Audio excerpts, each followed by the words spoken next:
room done, because as soon as my daughter's room done, that means I can get like all of her drawers and everything out from behind there, and then I'm able to actually. Oh, we're starting. Hey, it's August 8th. Alaboom. We just got done doing our Gen Con thing, and I see we got 3 OG Alaboomers wearing their colors. Where the hell's Shirey? Yeah, where is Shirey? He said he was going to be here. Come on, Shark Boy. He's going to see an early showing of the Meg. Seriously? Doesn't it open tomorrow? I don't know. Well, I mean, I can believe that. I was actually thinking about taking my kid to the Meg tomorrow. Yeah, where is Shirey? He's the only guy I know. He's the only guy I know that gives away presents on Shark Week. Well, yeah. An early showing of the Meg. Well, so who's got YouTube what? Tomorrow? I was actually. Good job, Matt. Yeah, it's John Ray, everybody. I think the Meg would be fun to go watch. I'm gonna go see it. He's the only guy I know. I think you got your only guy I know. Yeah, somebody's got bad audio. Who's? We'll start John. people at random. John. Of course, it's John. It's whoever's not wearing headphones. And he doesn't. No, he has a YouTube channel open. Morning. Yeah, either that or he just doesn't understand how if he doesn't have headphones on, the stuff from the speakers gets caught by the stuff that's on the. Well, you know what? Hey, Mike, I saw one of those in the clearance rack at my GameStop the other day. Should have bought it. Nah, I mean it's like one of the best toys. There we go. I think it's working. Oh, it is totally because you can give people a finger with it. Yeah, exactly. Thanks, buddy. Yeah, anytime. Yeah. You can do stupid. Yeah. You can pretend to zap everybody. You can control the time. You can destroy half the universe with a single flick of your wrist. I wish it had a snap sound effect. Well, yeah, because that's what it needs to have, right? I don't know if there's any Easter eggs in here. It's just basically the clinking, that sound, which is pretty awesome, but I'm tired of hearing it. And then the fingers kind of. Yeah, we'll just take the batteries out, and I'm sure you. Yeah, but then it doesn't light up. You don't have kids, so you learn as an adult, you put duct tape over the speaker on kids' toys. Yeah, so it's only half as loud instead of full volume. Exactly. Yeah. And you could be what was it? Trailer Thanos. You have duct tape on your Infinity Gauntlet? Mm. No? Okay. I don't get it. Scarecrow. Hey everybody, how was Gen Con for everyone? Did everybody have a good time? I did. Yeah. Thanks again, I even played games. Yeah, it was no problem. Glad to do it. I'm glad I dragged my boss to be in it too. That was fun. Why can I not figure this out? I can't. Does it go like this? Yeah, it goes like that. Okay. Rob. So the only game I. So the only. that game's awesome. What game? So the only game I. Oh yeah, Show and Tile. I'm punching it because I've got it on my list of things to do. Yeah, so the only game I played at Gen Con was that game called Who's the Dude? And it's a party game. It involves a giant inflatable doll of a dude. And you take a card. It's so stupid. So you take a card. I really want to hear this. And it has 4 options, like what's the dude doing, what the dude is being, and you pick one of them. So it could be I'll be like, what is the dude pretending to be? And then I have to use the dude in maybe the answer is being a lollipop, and I have to make everyone guess that he's being a lollipop or guess that he's.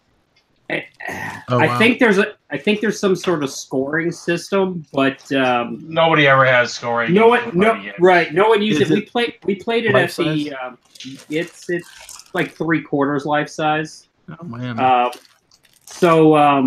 I think I kept calling it Jason Levine sized. Ah. Dice Tower humor. No. So I remember most of it, but I played it. I went to the Japanime games party, so I wasn't the most soberest of individuals while I was playing it. I remembered the lollipop one because I remember afterwards thinking I should not have been licking this weird blow-up doll that everyone else had in their hands. There's Pete. Hola. Ah, Pete! OG Alaboom are wearing the colors. The colors. What's up, Pete? What's up? Hey, Pete. Soon to be a collector's item, the Alaboom Adley jersey. The Adley version. Has anyone actually played this? Yes. Yeah, it's great. We played Is it. it? Yeah, I really liked it. Okay, good, because I got. But I will tell you, punch those out and keep the pieces together. You should sort the pieces by color I'm sorting them in the box into columns to then bag. So because it's hard to sort them after the fact. Has anybody heard from Anthony? I've not. Because I do have initials. So I'm wondering, do we do it without him, or do we? Well, it would give someone else a Mm. chance to win. So I want to actually give a shout out to an Alaboomer, Kip, who I believe his last name was Liggett. I apologize if I remember that incorrectly. He happened to stop by the TMG booth at the same time. Was it you, Keith? Yep, me and Anthony. Yeah, Yep, you he's and right there. He's in chat. So Awesome, to you. Kip. What up, Kip? What up, Kip? So big shout out to him. Who he's our listener who never misses. He's our listener, our He's one our listener. that never misses an episode. So big shout out to Kip for coming up and talking with us and telling us that he enjoyed the show. And I know there's more of you out there that theoretically watch this and listen to this. And I don't know. Like I said, what started as a complete joke is still a complete joke. But it is really cool that people tune in and listen to us. I don't know, do whatever the hell it is that we do whenever we're here doing whatever it is that we do. Thanks for lying, Kip. Yeah. This is when Deislinger says, "I'm going to send you that $20. Thanks." Yeah. Don't get all the Warrenites I'm fired. still waiting for my Trump 20. Oh yeah, did you call out to the Oranites, by the way? I believe I did. All right, we'll do it I think again. they know I'm normally here. All right. I So believe- what do you use to store your paint in? Like to stack? Do you use stuff like this, Rob? Bottles. Nah, it's too fancy. This is like $9. Amazon Prime, 2 days. This is $3 at Best Buy.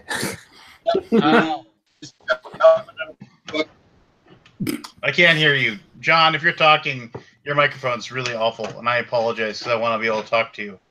I got to talk to John at Gen Con and buy the Adapt game, which was very awesome. Thank you, John. Yeah. I believe I got to see everybody on the show tonight. I believe I got to see at Gen Con. I took my Adapt game and just made it Cthulhu Demons because that's what it should have been to begin with. No way. It's got sharks on it. Big props. Oh, jeez. I paid up. Demon Sharks? Frickin' Cthulhu with frickin' sharks. It doesn't have the same ring to it. Frickin' Cthulhu with frickin' lasers on his head. There you go. Hey, Pete, you know you need to have sharks in every game as a Sharpie, right? Yeah, I know. Do you have I don't care your about midnight anything. showing tickets for the movie tomorrow? 20. I've already got tickets for Thursday, Friday, and Saturday.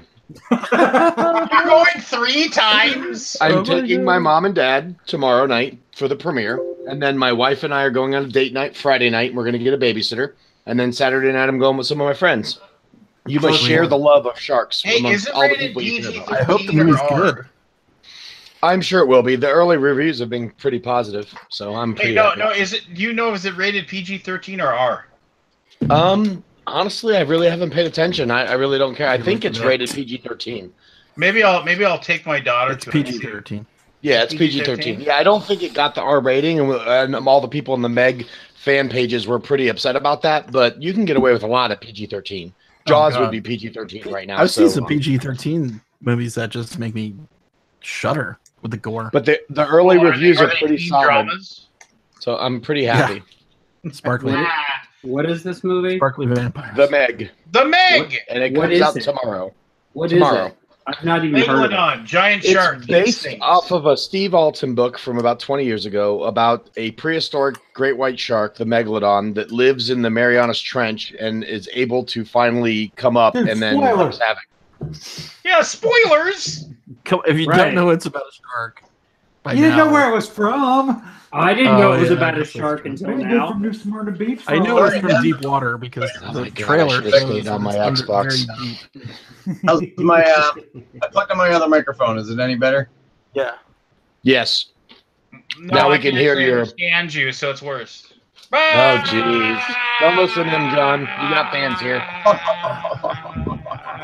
John, I'm a All big right, fan. so we're waiting for Anthony, but I don't think he's showing. So let's get the initials out of the way, and then he can go cry in his pillow.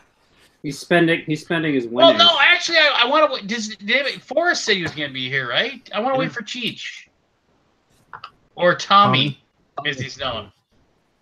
We'll wait for Cheech. We'll wait for Cheech. So why don't we just talk about our Gen Con experiences? Yeah, good and bad. so I'm going to say this about Gen Con. I love being there with my daughter. That was. She did look like she was having a good time. She looked like she was having a blast. She Yeah, it's cool to meet her. Yeah, it's cool meeting she her. got worn out. She got worn out from all the walking and stuff, but it was really fun. It was just it was a great moment to be a dad. Yeah, I'm gonna get all choked up if I keep talking about it, but I don't know. I've always said being a dad's like the coolest thing I've ever done in my life, and that was just kind of fun seeing her kind of react to it and seeing all the cool things, and just like, you know, like seeing her eyes as like we walked in the exhibitor's entrance, and then like we took, and like, cause she had no idea what to expect, and there's that big wall of whatever that company is, I forget what it is, but you can't really see anything. But you take a left and you get past that wall and you take a right, and then, you know, she can see that it's just basically an airplane hangar, and it's just full of stuff. And like, you know, it was really nice to like just see her eyes get wide and just take it all in. It was something I'll hopefully I'll remember until I'm old and grayer. And yeah, I mean, I don't know. You mean tomorrow? Yeah, no. No, it was like my I think it was my dad or my uncle once said to me, he said, you can't take all the pictures because you'll miss some, but you can always take pictures in your mind. And he said, so like just make it a point to like really remember certain things. And so I was just kind of watching her most of the time, like looking at her, like look at like what other people were doing and how other people are acting, and looking at her get excited about like just really weird random stuff, and just so yeah, it was just kind of like storing up things. Yep. You know, so yeah, exactly. That was like really cool, and I mean, it was just stuff like that. So, you know, it was weird. My giant. I normally when I send stuff home from Gen Con, it's like 3 or 4 boxes of stuff. You mean Santa yeah, it was. I had 1 box of stuff. It showed up today, which once again, and this is a weird shout out, but if you go to Gen Con and you have to send things home, the RICO, R-I-C-O-H business office that's in the convention area, the guy that works there, Eric, that runs the show, he is like on top of his game, and he packs your stuff great, and he like gets it shipped, and you know, it's fast, it's efficient, and he's awesome at his job. So if you go to Gen Con and you get too much stuff and you have no idea how to get it home, hit him up. He is fantastic. And the weekly Alaboom, sponsored by Rico's Packages Services. You know, We but get no, packages to you quicker than you can had blink. a booth. shipping stuff. Get them to you in an Alaboom. What? Who? What? Oh no. So like it's like I got my giant box. I haven't even opened it yet. I mean, I'm just like, oh, okay, that's kind of cool. I bought like I suppose I bought like 10, 12 games. I made sure to bring home my Forge World stuff because I was super excited, to do that stuff. As always, though, we all talked before Gen Con about what games we were excited about, and the number was very low. So out of everyone who was there at the pre-Gen Con show, how many of you came home with more games than you had on your list? I did. I definitely did.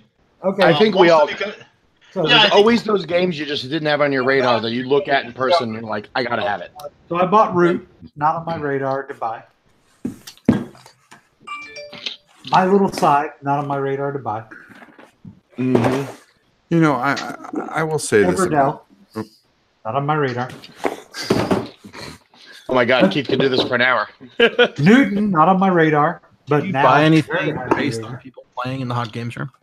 Did I buy anything? Yeah, Everdell I bought based on people playing in the hot games. I have heard nothing but fantastic things about Newton. There is a playthrough online now.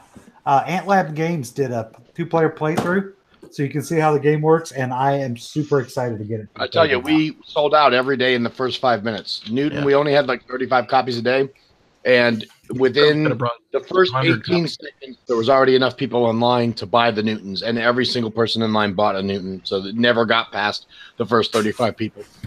Well, I appreciate you saving one for me, Pete. Thank you so much. Sorry, Lance. Even some games I do not have power to get, unless you're special. Anyway, well, no, I mean, so yeah, there was stuff I was not expecting to get excited about.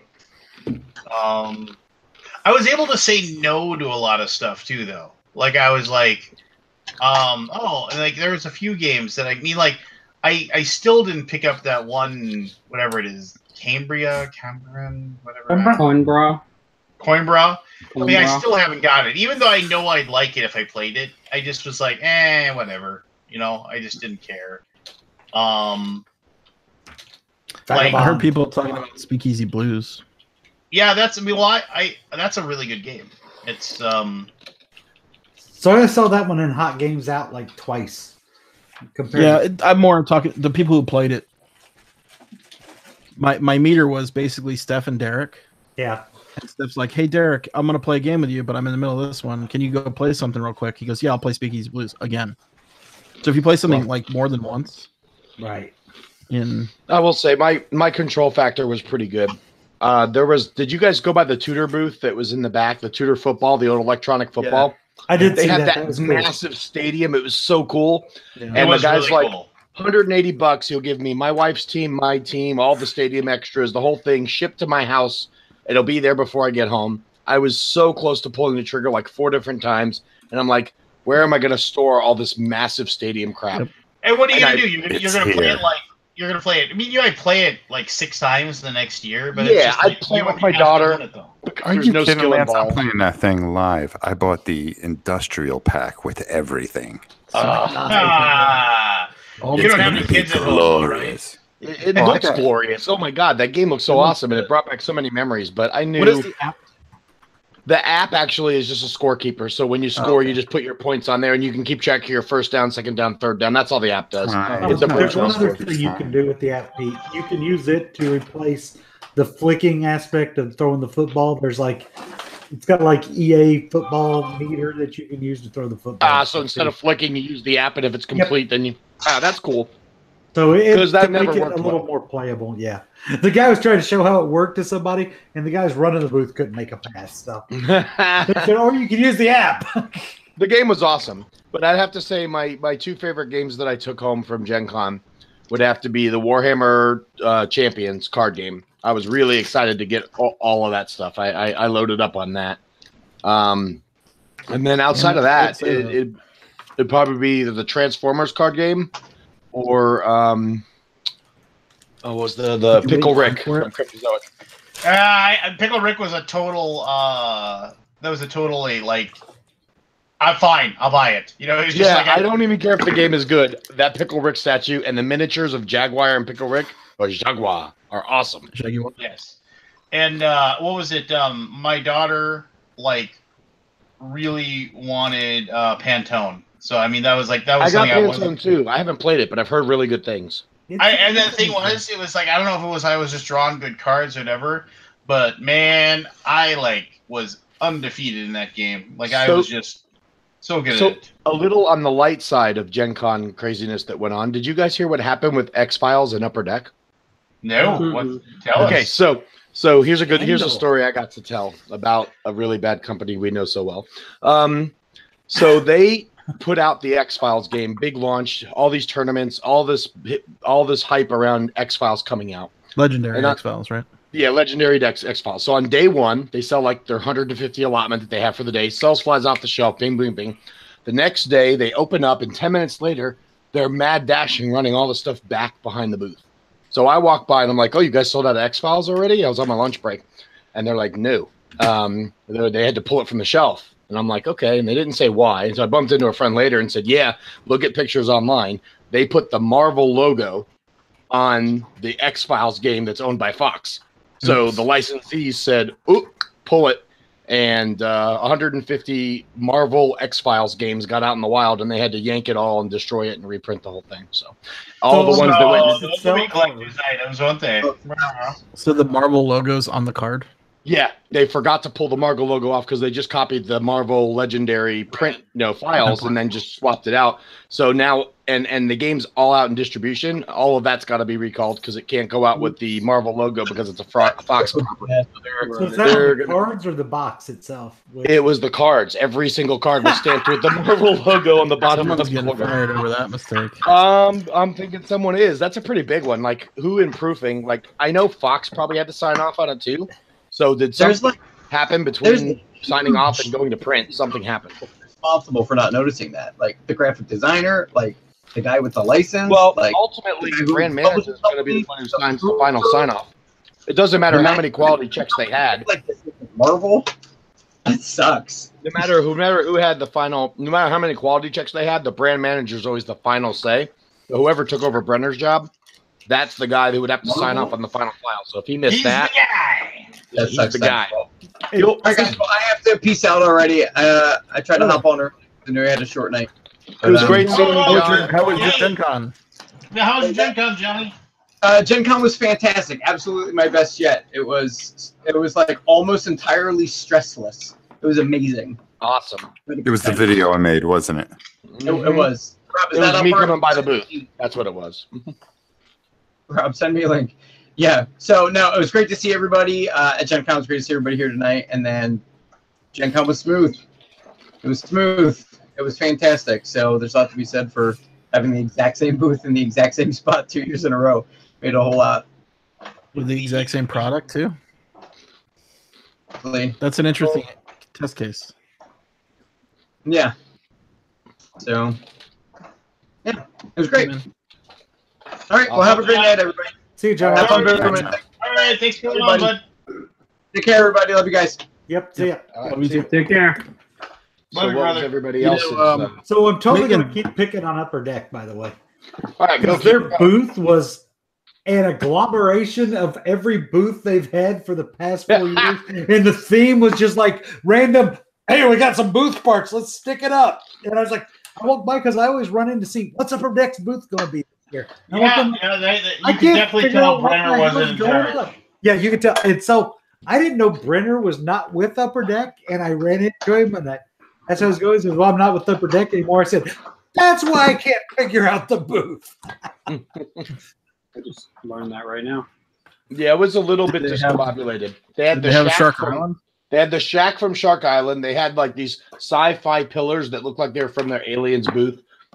And then they had the Legacy Dark Rising thing that they were promoting on the banner above. But I mean, there was no Marvel in the booth. There was no. Yeah, it was just random very picnic odd. table looking things. It was just bizarre. It made no sense.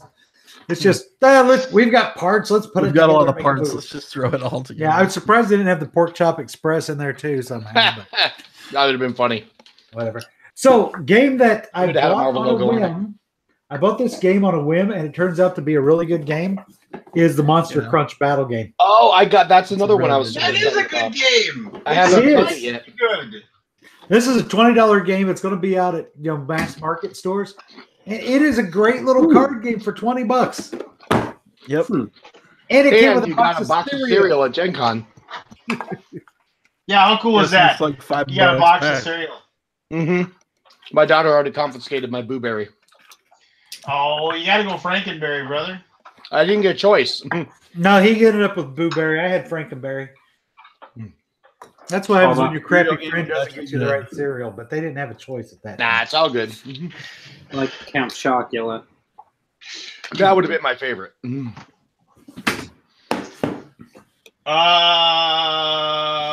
I don't know. Gen Con was good. Was weird but good. I don't know. What was it? I'm trying to remember the games that Travis, like I was wandering by and I saw Travis and he handed me a copy of Western Legends and he said, "Hey, just make sure people see you carrying this around." So I got a copy of Western Legends. Wear it on your hat. Yeah. And then let's see what else. Well, I got no, the one that I just like, well, I gotta get it because I realize I can and I dropped the big cash for was the Ultra Super Deluxe Reckoners. That's the one I didn't get. That's the one that got away from me. I didn't get there on time to get one. Yeah, and when I went there, I talked to what's his face and I feel bad I can't remember his name because I've done videos for him. I worked for him before. Like I went over. I was like, "How many do you have of those?" And he's like, "I got 16." And he's like, "All the rest of them pre-ordered." And I was just like, And I was like, "How much?" And he's like, 140. I was like, "Well, you're my first stop, so let's just drop the 140." You get a lot of stuff in there. Yeah. And then the other thing I did that I ended up dropping all the money on was Scott Morris comes running up to me out of nowhere, and he's just like, "Oh, dude, I just played the best wrestling game of all time." And I was like, Rumble Fest? Rumble Slam? Rumble Slam. And then he like sent me over to where like the whole thing about the idea is that they're run out of a Chinese food delivery like place. That's the theme of it. Like so like when you get your games, they're either in like one of those quart containers, or it's like a sack, like a brown paper bag, because that's how you always get your Chinese food. It's always in this like Mr. Ling's fast food or fast Chinese or something like that. There's a sticker on the side of it. And dragon headed like this. Yeah, and I ended up talking to the guy who was running it, and they had a guy that had a belt. He was like, he said his name was Caveman, and he never he didn't break. It's like, don't break kayfabe, so like he actually pretended he was a caveman the entire time. He didn't break character at all. I wanted to buy it. At Origins, by the time I found their booth, I'd already loaded out. Yeah. And I was just like, and they were, I talked to him for a little while and they were like, "Oh, well, so they gave me a good deal on it, but, man, oh man, I still spent a lot of money to get every single thing they had." But it's not pre-painted, right? It's all disassembled and you have to. No, this is a card game. Oh, the Rumble. It's not a miniatures game. No, this. I don't think it's the same game you're thinking of. Oh, See, okay. this game actually has like licensed, like people that are maybe not in the WWE, but they're like in New Japan Pro Wrestling or the Ring of Honor, and they have those cards, and plus they have made up ones as well. And so you have cards and you roll dice, and it's actually like, and yeah, Scott Morris sold me on it, so I was like, all right, fine. Is that the one where they were at Origins with the bell? Yeah, you hear ding ding ding, and they play a game. Yeah, they were right by our booth. Kind of annoying. You know what? You know what's annoying? What's annoying, Lance? Me having to track you down to eat an egg. Oh, thanks. You knew where I was. Yeah, but like you were wandered off. I was like, "I'm eating an egg. Hold on a second. I got to go wander over here and talk." It was literally 5 minutes of me waiting for me to grab the egg. It reminded me a lot of, "Hey, let's go walk the floor," and then you vanished. Yep, that's me. That's you. Leave you behind. No. So I think that was my random thing I hadn't planned on buying, and I ended up spending way too much money on. Did anybody buy how much was the all-in on that? I'd rather not say.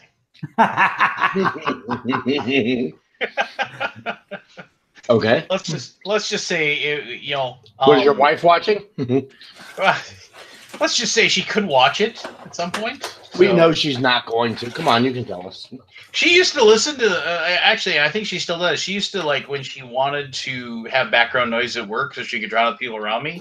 Like because she just tunes me out whenever I talk. So like she would be at work and she'd pull up my videos and listen to them in the background. I think she actually without Lance droning on. I think she actually found podcasts she likes though. No, I mean on the darker side, we had several games stolen out of the hot games room. No way. No, we lost a full copy of Forbidden Sky, and the one copy that we brought of it was given to us by North Star, the Quacksalver. Oh, the Quacksalver walked out? Yep. Oh man. You guys at least know who did it? Is there a checkout system? No, it's pretty much on our system. We're gonna have to do no bags or something like that next time. Yeah, probably have to have a bag check, but that just makes more work for. I know. That's ridiculous. That's all. That's at least that's what we know for sure because we were wanting to take.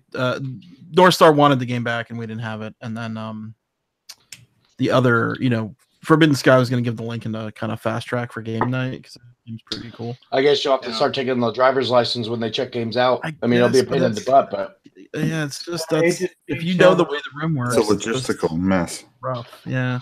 So North Star is picking out that game up. They're gonna do it. Yeah, that's cool. Well, at least you'll be able to get a copy. Yeah. But you'll just have to be happy with the fact that they'll just an extra day in hell. And we had a copy of a game destroyed because somebody spilled their drink on it. Yeah, we lost the Villainous. Yeah.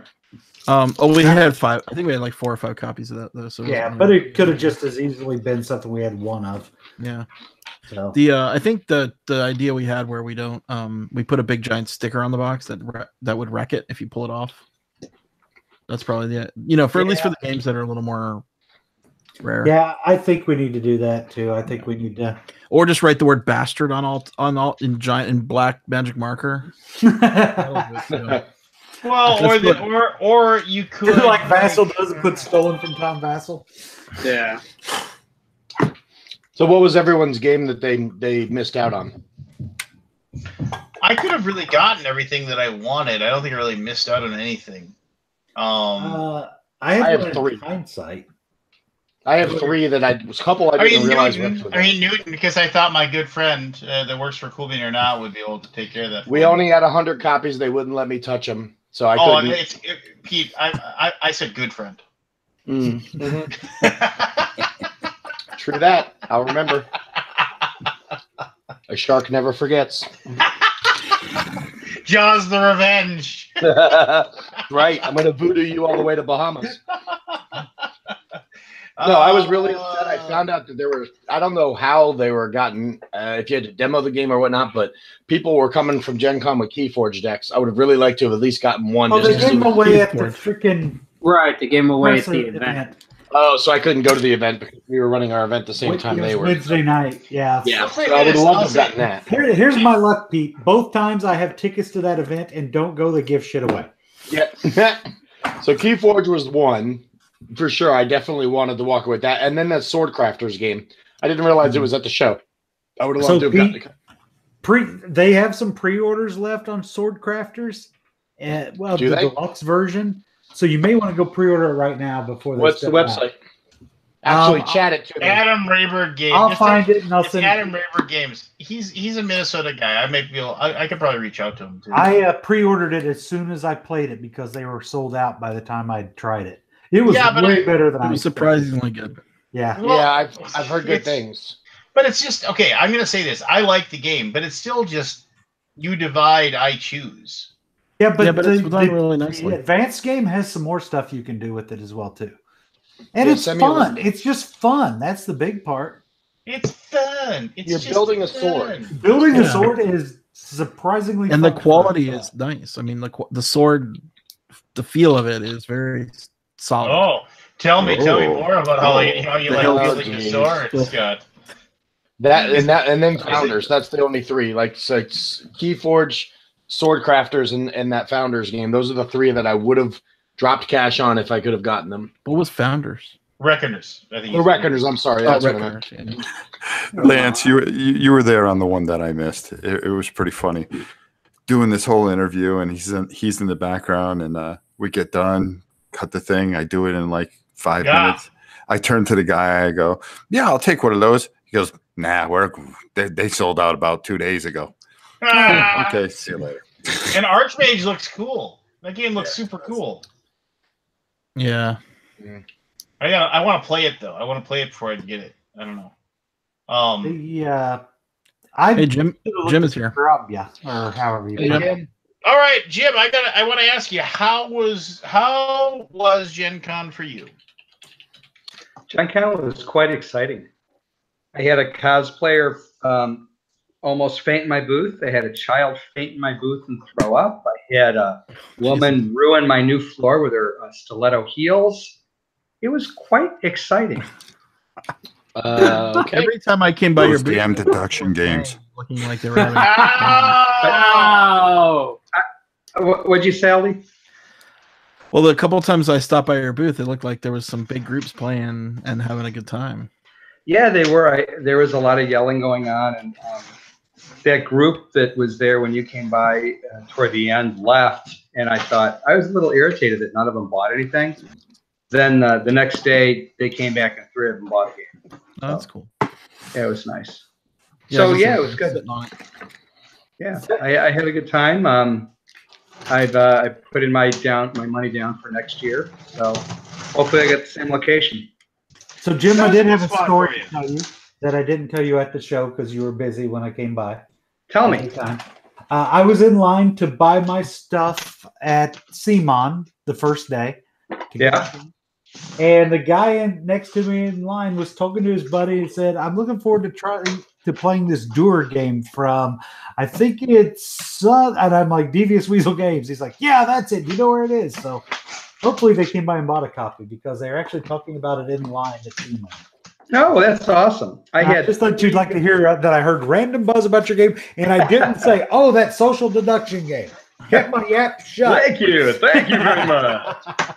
I did. I had 3 guys stop by the booth and say they heard about the game off of Mark Bigney's new podcast.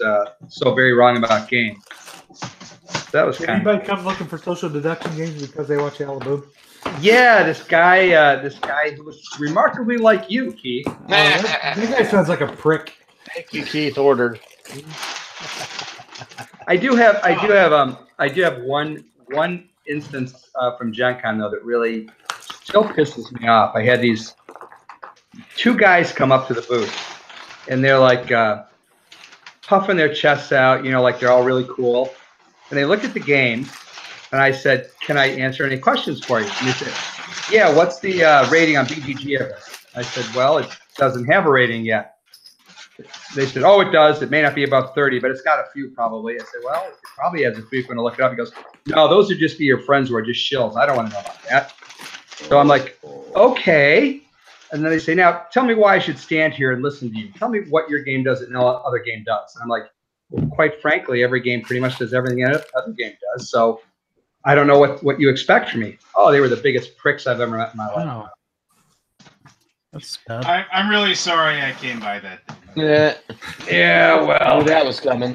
It's just this attitude, like, I understand the attitude of the customer that says, "Look, I don't know what I want to do, so can you please tell me something to inform me?" That's cool. I can even take the customer that says, "Look, I have high expectations. What can you tell me that's new and exciting?"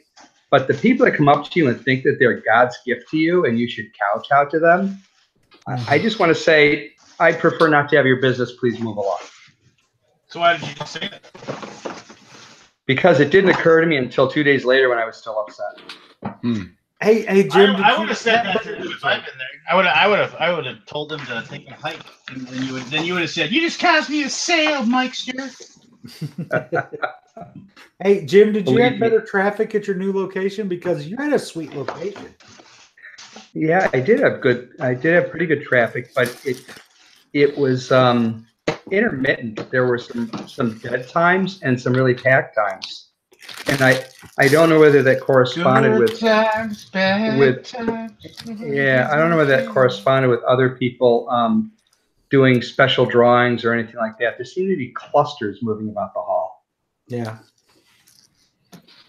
The geek booth never had a lull the whole time I went there. I couldn't believe that. That was unbelievable. Insane. And how did you have any of these things left, Scott? Oh yeah, we had a lot of stuff left. We didn't sell everything, but you were selling the whole time, which was good. It was, yeah. I mean, whoever worked last year, the store was dead. You should buy these because they're super cool. I gotta go shut a drawer. Then I gotta tell Scott something. I'll be right back. Okay. Whoever was at the store, man. Whoever worked the store, that was busy. It was a busy job. Yeah, I'd stop by just randomly, and I'm like, "You look like you could use a hand." And just it almost might be a two-person job next year. I don't know. Yeah, it's hopping for sure. Now that being said, people would ask a lot of questions, but not necessarily buy things. Yeah, that's true as well. Right, because all the extra stuff we brought was you had to answer questions about it. Right. What are these things? How many? What are these? What is this? How does that work? Yeah. I haven't heard any complaints from anybody that bought the bits yet. Well, you made a good deal on it for the bits. So. It is a good deal. So they made out pretty well. I always wonder when you talk about things walk away, how many promos you have walk away behind the wall that you can't. Oh, I know. It's like impossible to police it. Police it, but. So I want to tell you, Scott, that 3 different times during Gen Con, I had people stop by my booth and they had bags and bags of games, right? And so we got to talk, and they're like self-proclaimed alpha gamers, and I'm like, oh, cool. Anyway, it came up in conversation that they had never heard of Board Game Geek. So amazing. I basically said, you got to go there. You'll really enjoy it. Blah blah blah blah blah. So hopefully, you got 3 more drips in your ocean of people. Why do you have to lie to people like that? Because if I don't lie, someone else will just sell crack. True that. Oh, we got a little bit of that. It was nice. Nice box part. Jim, did you ever come by Hut Games? Everybody else on here did at some point, I think. I didn't. I didn't get out of the booth. Man, it's in the evening too. You know, you can come by and see us. Yeah. So I wanted to, and I had 2 events. But I realized I hate you all. No. I had 4 events on Thursday and Friday, and then Saturday I had test plays of a new game I'm working on. Nice. So I had to go to that. So I promise next time I will. I saw a lot of Mr. Rob Oren while I was there. He came by the Hot Games. Man, that guy was everywhere. And he was busting like a ninja. around, filming stuff. And I used him as a human bulldozer to go through the convention hall. I just walked behind him as the swath of bodies would part in a wake. And it was super easy to get around like that. So, why didn't I think of that? Yeah, I know, exactly. I have to say, this is probably the busiest year I can remember. Like, I don't remember it being that busy. It was absolutely insane. Even last year when they were supposedly sold out and there was the big hype, I felt this year was steadier. I didn't really everywhere think it was I walked, that busy. it took Maybe I forever. was crazy. It was busier this year. It definitely felt busier and more crowded from day one.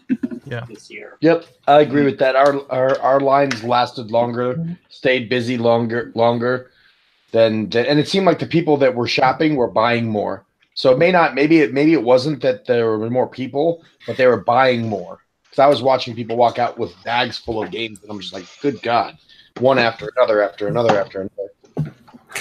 You know, for me, it wasn't about games this year. And, you know, I didn't think it was, you know, the games were overwhelming. I was more amazed at people like the people that we have here. watching how people reacted when they saw Lance, when they saw Aldi, That's enough. when they saw no. I got to say this. For me, that's really was my con, because it was the first time that I really got out and got around, and you don't realize how much you move people until they come up to you and they start talking to you and they start expressing what certain things mean to you, and getting to meet, spend some time with you, Aldi, which was nice for a little while, and Keith, and it's always nice when Aldi comes down from the mount to stop. I was a little upset when he came down with the 2 tablets and he threw them in the middle of a hot games room, and everybody got swallowed up. But there was that, But it was really something for me. I ran a contest because I accidentally got Forbidden Fortress twice. And I said, if you can find me, I'll give you a free copy. All you had to do was get a secret word at the miniature market booth. So within 4 minutes, I couldn't believe it. And I hid in a corner. You're not an easy guy to be able to hide. Yeah. You hiding is kind of like... There's a level of fitness at Gen Con, and you got everybody, and then you got you, right? The one guy that knows what a gym looks like on the inside. I wanted to choke myself. I believe those are called Gymes. GYM, Gyme, right? The Gyme. So I would go to the gym every morning, and I go, "Why am I here?" Because I end up walking like a mile and a half with 2 bags of games, and I'm going, why did I go to the gym? And you're trying to get to the UPS about a mile and a half away. I did do some walking at Gen Con. Did anybody ship anything back through ship naked? No, but I was lucky. I had my good friend Richard drove, and my good friends from Tantrum House both drove, and they're all local to me. So I was just passing bags and suitcases off every day to those guys. So they drove everything back. Yeah, so they were in where UPS was a couple years ago. Little cubby. Mm-hmm. So I guess no, he came and Dan came and dropped off some flyers for his Ship Naked and asked to hand them out. Yeah. They looked pretty busy when I walked by. I didn't even know they were shipping stuff because they had different box sizes, and it was just a flat rate. The small, medium, and large would be X amount based on, unless they went over a certain weight. So you basically just had fixed pricing, and they would ship it anywhere in the continental U.S. We got Fallen Dominion in the chat. Oh yeah, great studio. John Lundgren, right? Yeah. Yeah. John, if that's you, thanks a lot for the generosity and the kindness and hanging out, man. Your game's awesome. That game is awesome. I love it's a that total game. throwback game. It's guys that said, I'm gonna make the game that I've been creating for the last 2 decades of my life, and because I think it's good enough and people are going to love it. And man, it's really cool. I mean, I remember I backed it just because I saw it and I was like, yeah, I'm gonna love playing that. And I didn't watch anything about it. I was just like, the world's gone to hell, and I get to be Mad Max and travel across the United States and kill things. Let's make this happen. And every place you stop, it tells this wonderful story. I mean, it's just a masterpiece. What game is it? Fallen Lands. Oh, Fallen Lands. Yeah, I've been wanting to try that actually. Oh, Scott, I'm telling you right now, it's a game to check out. It's glorious. That's all I can say. By the way, Lance, I figured out what we're gonna do. Oh, what are we gonna do? I'm gonna build a cave. Ooh, a cutaway cave. Okay. Oh, just so people know what we're talking about. Rob and I have been ballyhooing about the idea of starting up a subset of my channel where he and I will just sit there and talk to each other while we do miniature stuff. And so kind of like this. Shut up. Pretty much what we're doing right now. Yeah, I'd say that's no different than Wednesday night. Lance to talk. Only I'll try to get a word in.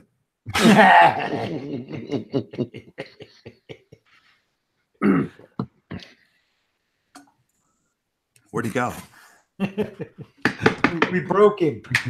Did we break Lance? We broke him. I think he's terrified by my idea. I don't know. His ass just froze in mid-frame, so I don't know. His ass was too powerful for the internet.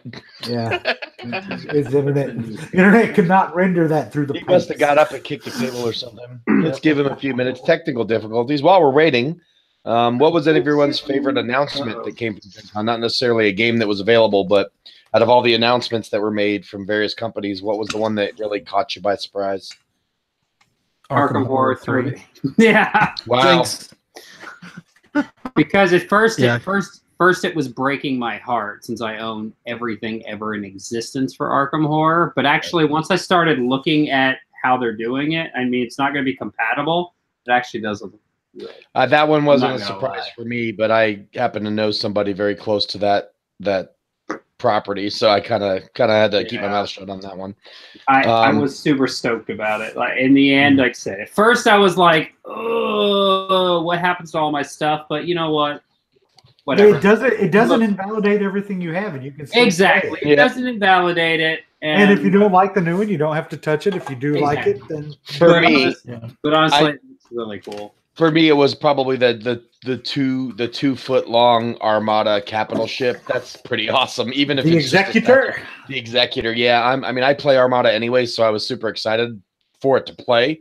But even if I wasn't, that is a 2 foot Executor model, pre-painted model. I would have bought that anyway. So do you know what my reaction? Do you know what my reaction to that was, Pete? Though, when you're holding it up, he's like, "This is the biggest miniature we've ever made," and I'm like, "That's cute. You should go look at that giant." Yeah, it's the same size. I was like, I feel like you're a little late on this one. I'm back. I don't know what happened. Oh, you left? We decided your ass was too great for the internet because all we saw was your butt in the camera when it froze.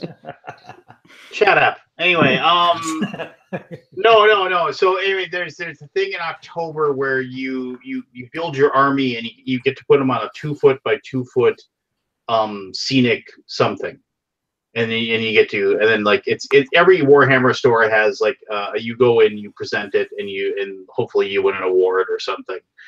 You don't win anything. It's just glory, you know. But anyway, well, what else do we live for? Yes, glory. You know, scars. You know, what is it?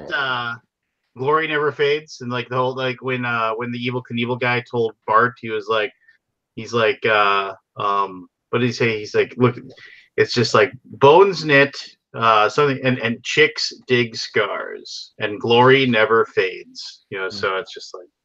But anyway, so Rob, you're gonna make a cavern, and them coming out, probably like the corner. I mean, some demons coming out of like pits of hell.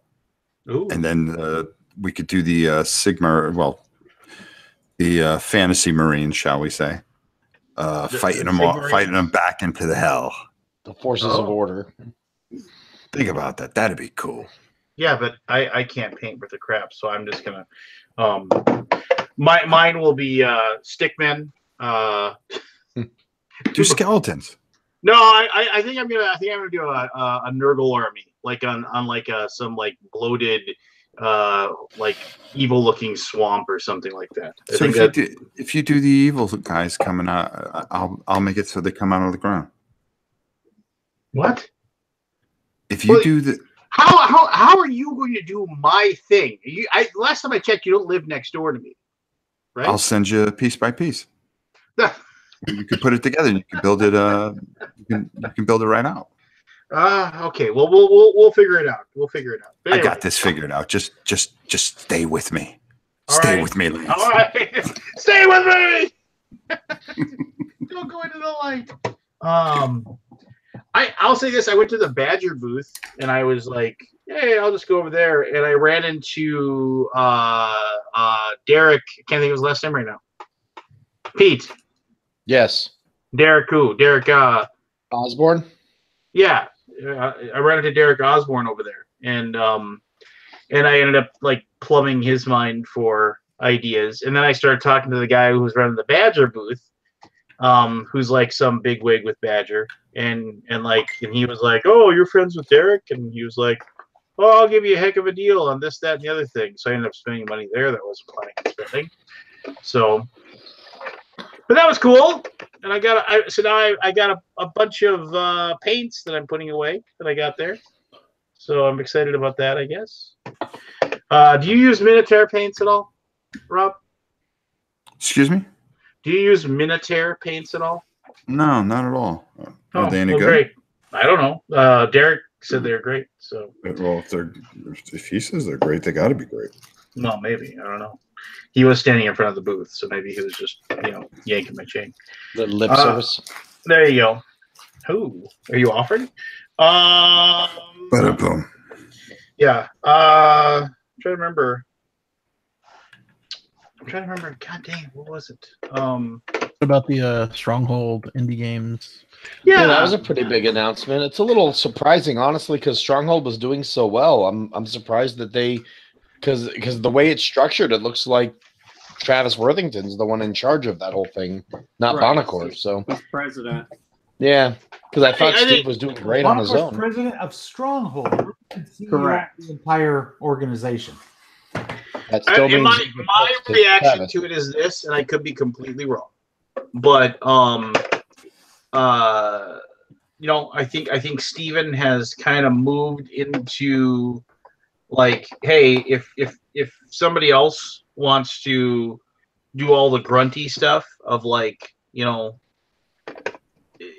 business side of things. Yeah, and I can just search for cool games and be a spokesperson and just and do my thing, and because obviously now the way I look at it is also is like if he hadn't had Terraforming Mars, the Terraforming Mars money coming in, then maybe he wouldn't have done it, but I'm sure he's got a fair little nest egg, rolling. He's got other good games. I mean, Terraforming Mars is by far his most popular, but I mean, Flamme Rouge is a solid game. He's doing well with that.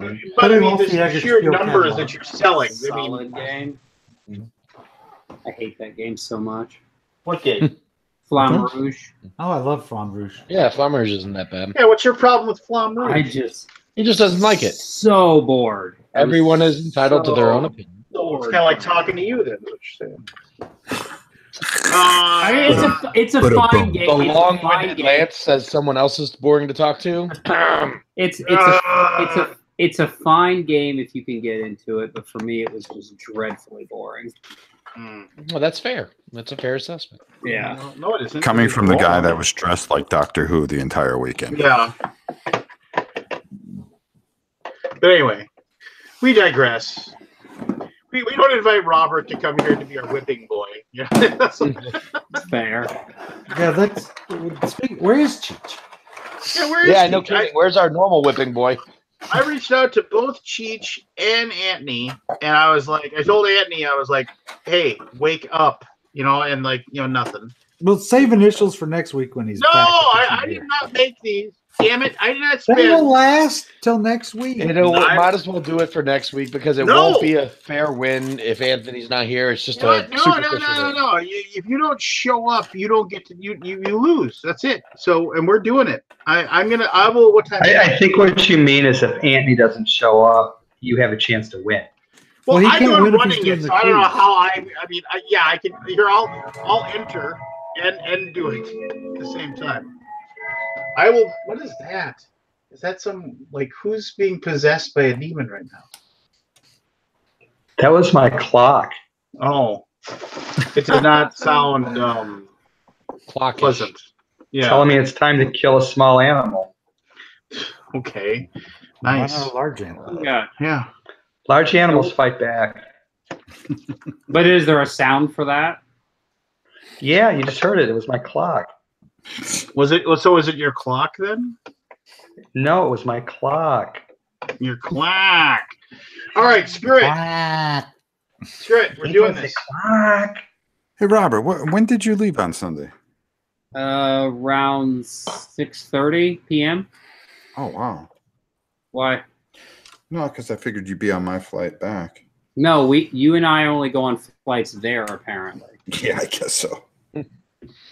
Well, you guys can't be on the same flight too We often. did have If to, you unfortunately, practice, Two 2 conventions- hours for a two banner to conventions- get taken down. 2 conventions in a row. I get there stupid early for a flight. Who's on my flight but this guy, Oren? This guy. It's This Robert, guy- not Oren. This guy. That's what I know, happened for but the last guy that did that. that's why I did it.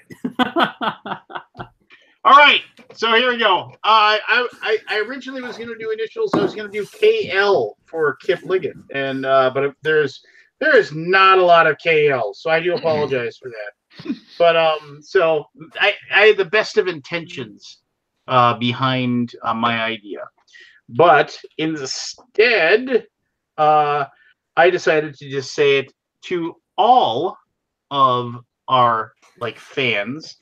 I went, well, here, hold on. Everybody remember how to play? Sam Waterston. Does everybody remember how to play initials? For those of you who are not aware, or you were listening to this and you do not know what we're doing here, I have 15 things, and they all share the same 2 initials. I have 5 clues for every one of these things. I'm going to begin reading off the clues. When you think you know what the thing is, it could be a person, a place, a thing, a saying, whatever. You ring in with your name. Your name is your buzzer. You say your name, and that means that I'll call upon you. If you get it right, you get a point. If you get it wrong, you are out for that question. That question. You can still get in on other ones. You do not lose points for making an incorrect answer. So all of you, do we have a Kabuki Kid in the audience? Our official, She is here. Yes, she's Kabuki here. Kid, okay, our official scorekeeper and adjudicator of do not give an answer until I recognize you, in case I don't know who said their name first. All right. So I'll give you, after I give you the initials, I will give you about 30-45 seconds to rack your brain, think of ideas of what we could be using with these initials, and then I will begin. I do have 15 of these, and I have one. I have one tiebreaker. So, Okay. All right. So, in honor of Kip Liggett and all people that listen to the Alaboom, this is all for you. It is AF for Alaboom fan. Yeah, shut up. That's why I wanted Cheech here. I figured he'd say for every single one, Cheech! And then he'd say what we know he'd say. So A as in Apple, F as in Frank. I'll give you another 25 seconds or so to scribble out your ideas of what it could possibly be using AF. All right. Winner of this, as we stated earlier, gets nothing but glory. Glory. That's what they will be rewarded with. Wonderful, wonderful glory. All right. Is everyone prepared? Apparently not. Never. Never? Never. All right. So here we go. Let's just go ahead and minimize this window, pull this over. All right. Here we go. Also, no looking in the chat. No watching. If people have questions, they're going to have to wait. So here we go. And welcome, Oranites. Aldi, you are muted. So if you say, I'm okay, good. there you go. All right. Here we go. Number 1. Originated in 1892.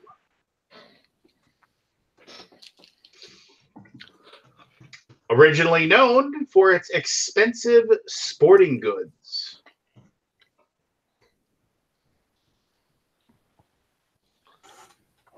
Today, their headquarters are in New Albany, Ohio.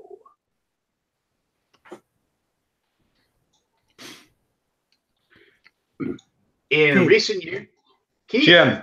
Abercrombie and Fitch. Abercrombie and Fitch is correct. Very Damn, good. that's what I was going to say. Man, I was gonna say that too on the first clue, and then I was like, no, that's dumb. You gotta go for it. If you don't go for it, My problem was I was busy on another window screwing around and I couldn't get back. Yeah, Googling Searching. what has the initials AF. Looking at Twitter. Oh, okay, or Binging it maybe. Has had numerous scandals, including racist T-shirts and overly sexualized children's clothes, including they sold thong underwear for like girls under the age of 10. That's kind of gross. Yeah, that's kind of gross, right? And they once offered the members of the Jersey Shore a substantial payment if they would stop wearing their clothes on TV. I don't believe that. No, it was like I was reading it. It's an actual thing. So, all right, here we go. Who's keeping score? Oh yeah, that's right. Kooky Kid's got score. All right. Is. All right. Born March 25th, 1942.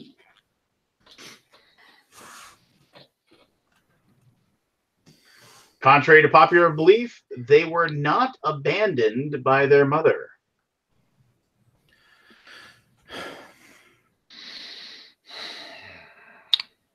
At a young age, learned to play the piano by ear. Yes. Aretha Franklin. That is correct. Aretha Franklin is. Has won 17 Grammys and just wants respect. Keith has 2. Everybody else. Forrest is still gaming, which is code for token out. Yeah. All right. Here we go. Released in the year 2000.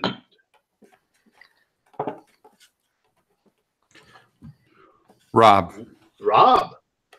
Alien Frontiers. Incorrect. There's no board game answers here. Clue number 2. Won one Grammy Award. Oh. Barry, the initials are AF. You can join in. AF. The BBC recently rated it as the 79th best release since the year 2000.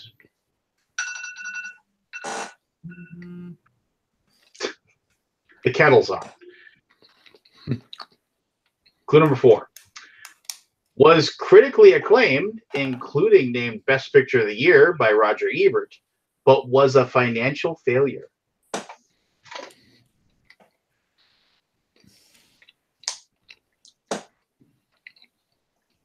The final clue. This film by Cameron Crowe depicts the story of an 11-year-old child traveling to interview the band Stillwater for Rolling Stone. Robert. Almost Famous. Almost Famous is correct. And if you haven't seen that movie, that movie is fantastic. That is a great movie. Watch that movie. It is so good. All right, here we go. 2-1. Everybody else's microphones don't work. All right. Released August 17th, 1945.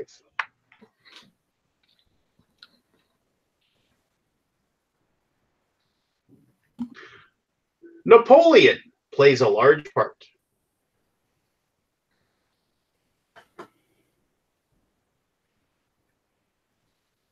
Has been adapted to film twice, with a third on the way. Pete. And Frank.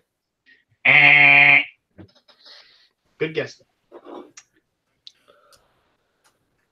According to its creator, it reflects the events leading up to the Russian Revolution and the aftermath afterwards.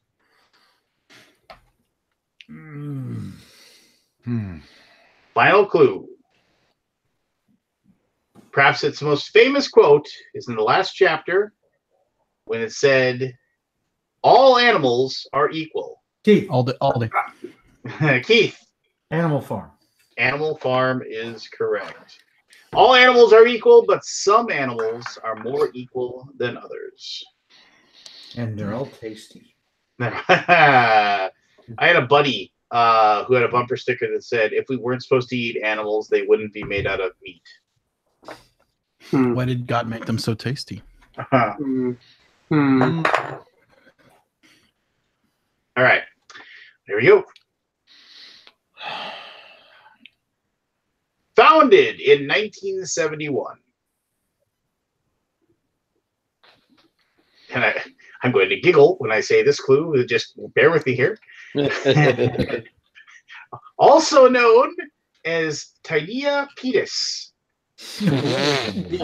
What? I'm giggling.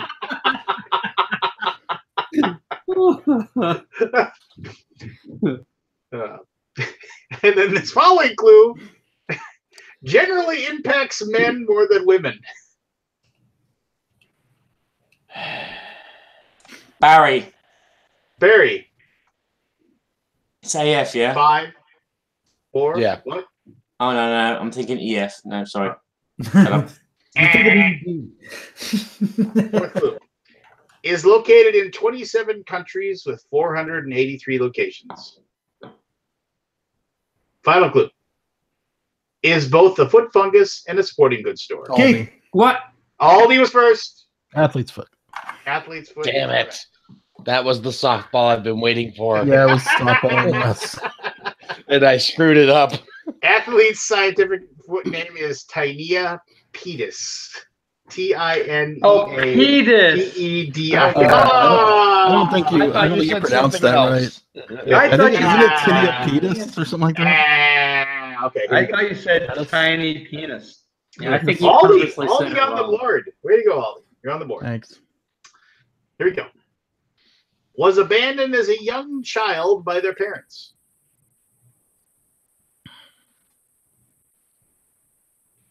Was then raised by their grandmother.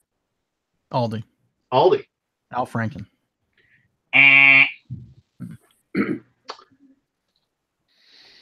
Clue number 3. Never finished high school.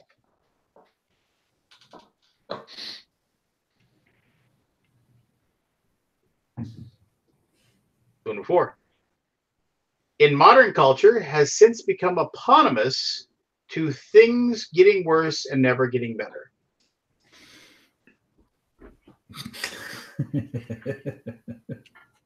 Final clue.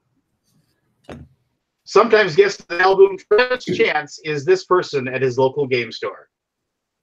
You cut out. What was that? Repeat that. Okay, sorry. Common Alaboom guest Travis Chance is this at his local game Oh, store. Pete. Pete. Oh, never mind. Fuck. 5, 4, 3, Jared Leto. 2, 1. Alan Funk. What? Anyone? Nope. 5, 4. Mm-mm. Right now, like when what should we do? When Anthony hears this, he's me mad.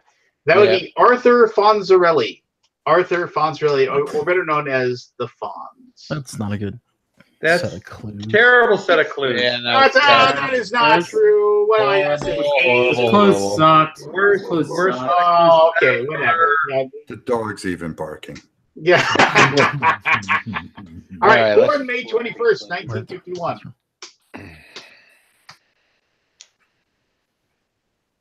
Graduated from Harvard with a degree in political science. Aldi. Political Aldi. Silence. Al Franken. Al Franken is correct. Way to go, Aldi. Finally. Successful writer, producer, On a director, two. activist, and comedian. Left. This is something I didn't know. He left SNL in like outrage when they picked Norm Macdonald over him for the Weekend Update. Hmm. Like that was like he quit. Like he basically said, if I don't get Weekend Update, I'm leaving. And then they said, well, see you. And then Minnesota Senator who left his office after a scandal, which he got railroaded. But anyway, never mind. Here we go. Clue number 1. Contains electrolytes.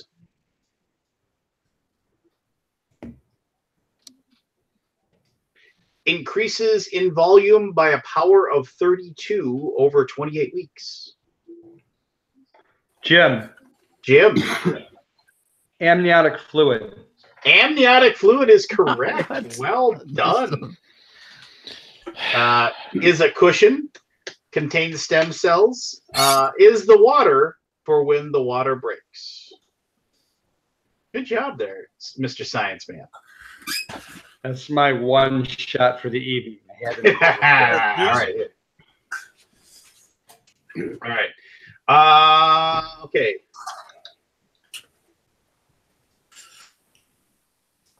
Born August 1929. Cheech is here? What's up? All right, Cheech, we're in the middle of initials. The initials are AF. Got it. AF. All right, rock this. Born August 1929.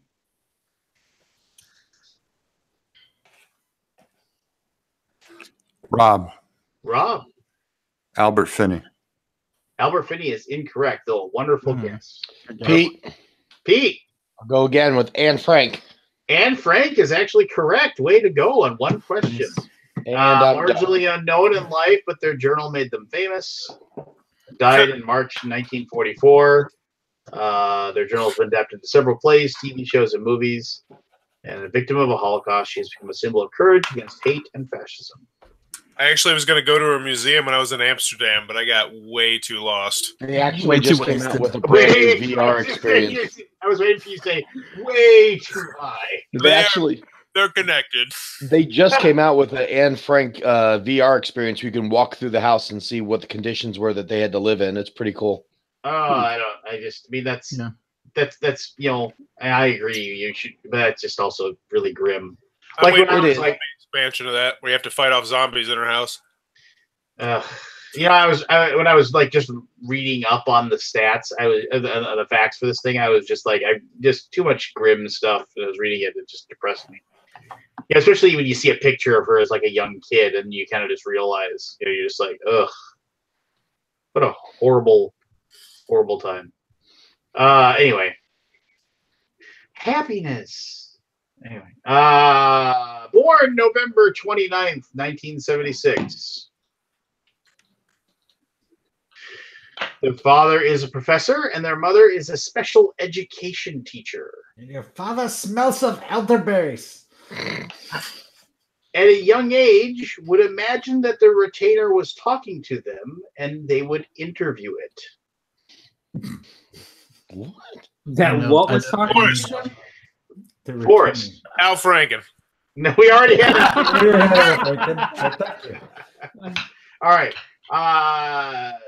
Star of several movies, but their breakout role was in the horror comedy Scary Movie. Aldi. Anna Faris. It's Anna Faris, but I'll give it to you. Okay. Thanks. My wife. Anna. My wife corrected me on it. Was married to Chris Pratt and had a son with the star prior to the divorce in December 2017. Oh, they broke up. Yeah. Well, somebody told her I was single, and I had to say, "Hey, sorry." Yeah, she's mistakes were made. I guess. Chris Pratt.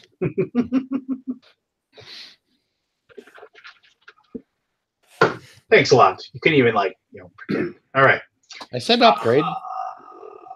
Yeah. All right. Born in Detroit, Michigan.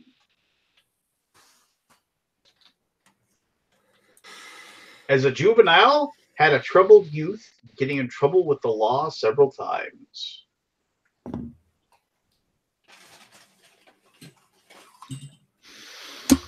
However, they straightened themselves out, got past that, and became a plainclothes police detective. Barry. Axel Foley. Axel Foley is correct. That's good. Very nice. That's good. Anyway, sorry. Movie character that was originally supposed to be played by Sylvester Stallone. Yep, but he had a schedule. Oh, I can't even imagine that. Wow. Had his most success outside of Detroit. You get the banana and the tailpipe. Get the fuck out of here! No, seriously, I actually make it myself. A little cappuccino. Espresso. With a little lemon clear.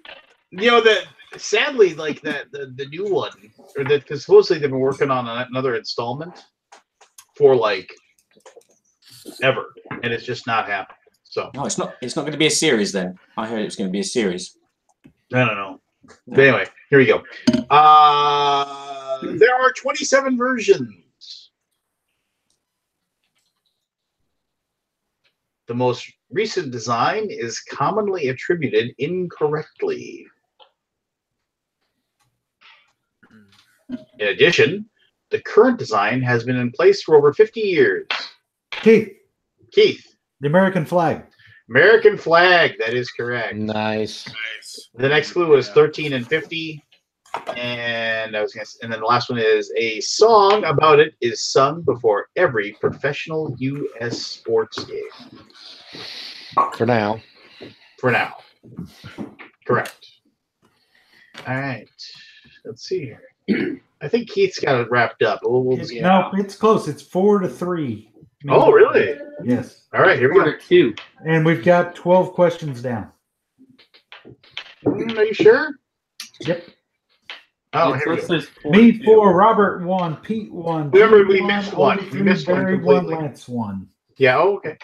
Here we go. Has a highly disputed origin.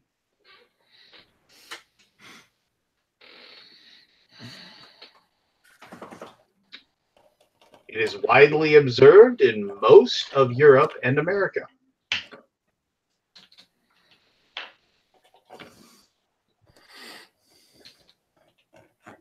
Every year, because of it, it causes actions that cause thousands of injuries and even the occasional death. Keith! American football! That's a good answer. Come on. That was a good answer. That was. Every year. This causes actions that cause thousands of injuries and even the occasional death. Jim. April Fools. April Fools is correct. Good job, Jim. Now, for these reasons, it is widely controversial, and some states have laws against it. That's why many people don't believe anything they see on the internet on a specific day in spring. As they should not. It should not be limited. Nor the rest of the year. Exactly. Ever. Prior to that date, either. All right, here we go. 36 players.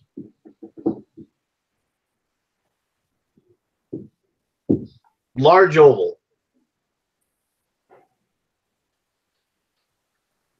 80 minutes long. Barry. Australian football. Australian football is correct. Created in 1858 and described as a combination of rugby and the U.S.'s most popular televised sport. I was almost prophetic leading into that. Sure so what we got? 4, 5, 6, 7, 8, 9, 10, 11, 12, 13. 14 down. Is this we got one left. What's the score? Me 4, Aldi 3, Jim 2, Barry 2, Pete 1, Robert 1, Lance 1. All right. I'll make this one worth 2 points then for fun. Oh, what the hell? No tiebreaker. That's not the rules. There now for this one. All right, here we go. Star Wars. Keith. Ace Frehley. There you go. There, I left it wide open. Clue number 2. Teenage Mutant Ninja Turtles.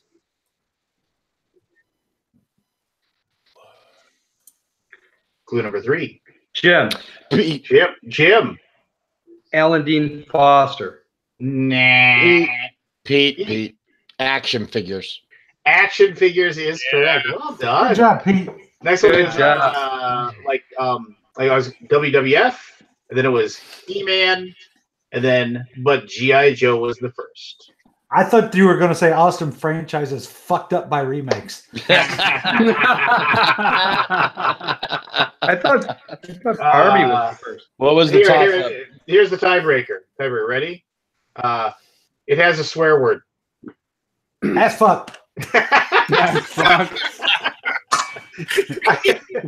I literally, that's the only clue because I knew somebody would get it. Was that the right answer? Yes. Yes. And I honestly thought if Cheech was here the entire time, I thought he would just bring in, just Forrest, as fuck. No. As soon as you said AF, that was the first thing that popped in my head. Yeah. I know. I've actually been holding that one in reserve the whole time. All right, so the final score was me 4, Mr. Rob Oren with 0 because he's still working hard. Robert with 1, Pete 3, Aldi This 3, dragon Jim is going to be glorious. 2, Barry As 2, fuck. Lex 1. What dragon are you Rob. working on, buddy? Look this side. This is just the body so far. This is for Forbidden Fortress. How big is that thing going to be? Nice. It's probably going to be about this big. That What looks is- like what- it's going what to is- be glorious. I've heard this about this Forbidden Fortress. What is this? It's Shadows of Brimstone. Oh, that's right. Yeah. And here, I got a picture of it actually. It looks like it's going to be. Japan, right? It looks like it's going to be glorious AF. Ooh, That's right, my brother. You know, I never got my shipment after the first one from those guys. I got to write to them. You should do so. Do you remember like they had that wave 1.5 and then wave 2? Yeah, it was all. I just never messed got up. any of it. It basically got the first box and nothing else. I dumped a bunch of You'll money. never get it. You'll never get it because it's No, I so. need to get it because like I feel like I know, a little but you ripped off. never will. That's my point. Is that it's just like it's, I mean, there's I don't want to. I mean, like here, I didn't want to like go down a negative path with Kickstarter, but it just seems like now lately there's more and more people that are just really screwing things up, like not getting their stuff taken care of. Not This was years ago, right? well, yeah, but I mean, it's just like, and the thing is that if you don't say something, I mean, they're just like, well, you had your shot. I mean, that's kind of the attitude they have. I mean, I can't speak for them, but I mean, you Yeah, honestly think they have a bunch of all that stuff laying around still? I'm guessing no. Nobody holds on to that stuff. You'd be surprised. I think these guys have it laying around. Well, If, I if hope you do. write them, I think they'll give it to you. Yeah, I It feel just like seems- some of that stuff just came out. Well, you could just say, So- don't you know who I am? We still No, I have don't like stuff to do it. from the first hey, zombie yeah, I side. was gonna- Oh my god, I just got like 2 huge boxes of Black Plague. Yeah. So there was so much crap in Black Plague. That's unbelievable. Oh, hey, I wanted to ask you, Aldi, and I'm not going to mention any names, but remember, like last year at BGG Con, we were talking about like a kind of a successful Kickstarter, that remember, like, and then they had purchased advertising with you, and then they hadn't paid you. Yeah, but I don't want to talk about it. I'm just saying, I noticed that they have advertising on BGG again. I know. Oh, I thought maybe they had settled Yeah, I up. don't want to Like, bring it up. I don't know. I need to find out. This is a good talk we got going on here. Scott, Yeah, it's real great. This is Scott, you need the money? You need the money I'm not collected, trying to Scott? call anybody out. I'm not trying to Rob's be like, a jerk. yeah, Rob, you have a talk with them a little bit. You could call it a talk. What? No, what? Time out. Fix them up. Did Rob go and talk to these people? Like, No. honestly? No, but I will. And I may not be fully apprised of the situation, so I don't want to talk at a place. No, I'm not trying. I'm not naming anybody, and Yeah, I I'm know, sure, but like, I don't want here's to. my I don't want phone. to talk about it. I'm not Just asking. have- I just want to know if they paid. That's all. I'm I don't sorry. remember. I I'll don't drop it. I'm not apprised of the whole. Do you think he deals with such trivial things, Lance? Yeah, I know. He's too busy counting his hundreds. I got a question. Has anybody played the miniatures game Street Masters? Out of curiosity. Streak Masters. Well, Street here's Master. the weird thing. They were gonna send me that for a review, and like now it's like in limbo somewhere. Like I don't know if I'm getting it sent to me or not. Oh, yeah, they I'm supposed to be getting it, but hooked me up with all 3 boxes of it, so hopefully it's good. Robert, what is that atmosphere game you have to your right? That's like the last This one? atmosphere game. so this was a standalone one because Kufu never got an expansion. They only released it in 2006 in the UK, and then the company just went bye-bye. And I found a guy on the virtual flea market thread of PGG that was selling it for $15, and I'm like, yes, I finally have completed my atmosphere just in time to hear the announcement that the whole series is coming back. Oh, are they doing like digital? I assume so. That I Mm, read a blurb that they're going to be releasing it next year or later this year. I assume it's probably going to be app based, but they're starting the whole thing over again. But yeah, I was super stoked to get this because it was only a UK release, and it was like, I'll sell it to you for 15. I'm like, sold. And it's so much.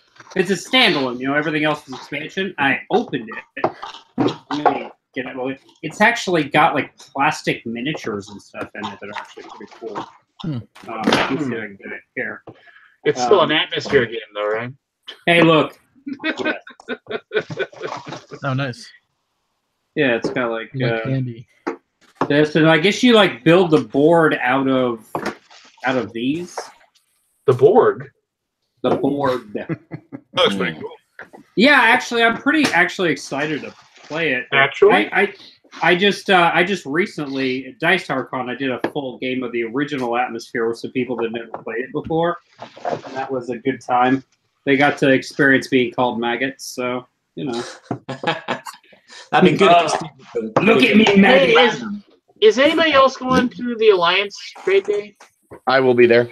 Is that in Fort Wayne? Cool. I'll get to hang out with you then. Yep. When is it? It's September 7th, 8th, and 9th. Let's go get dinner. It's my hometown. I can walk to it. I'm down for that.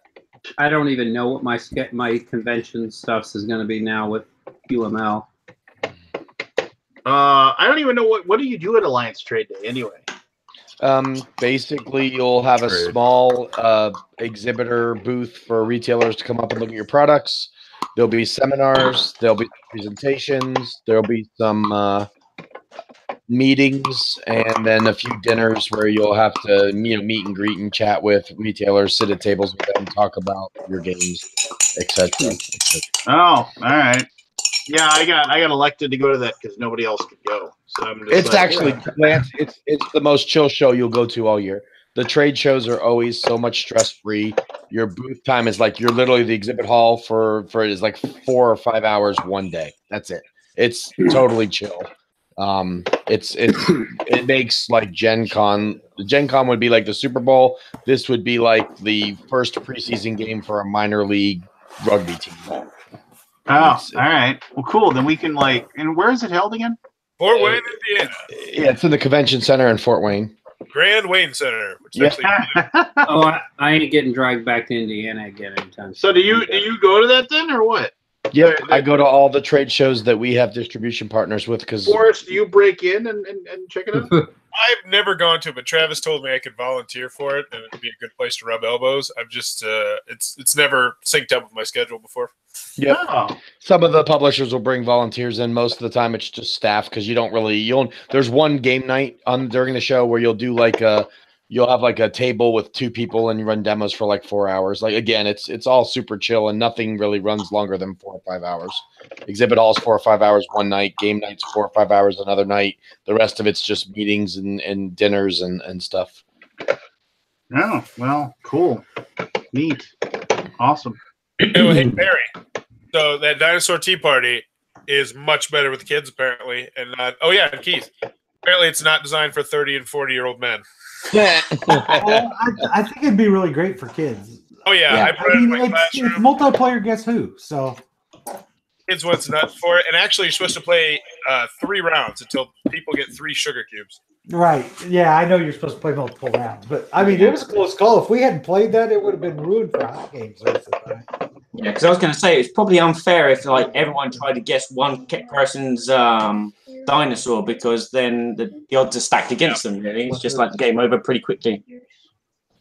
So I can give Restoration part of the blame for us for the punch boards getting tossed before they're fully punched, because they put in the same row as that token on every punch board, artwork that was just background, so the whole line looked like art. Let's go lay down. I'm checking it. It was kind of a poor design to make it easy to toss things like that, especially in the punch board. I was walking out to the outer hall, and then I saw a booth, and then I just saw like 300 tossed salads, and all I can think of was Forrest. I saw tossed salad a few times walk by our booth too, and Forrest was the first person. I don't think I can ever look at any tossed salad. We had tossed salad in the hot games room. Anybody play it, Keith? Oh, I don't think I saw it out at all. Maybe once. We should have probably played it that first night. Plastic thing, It literally has $1 worth of components. Oh my gosh! Oh my gosh! It's Have you guys seen Who's the Dude?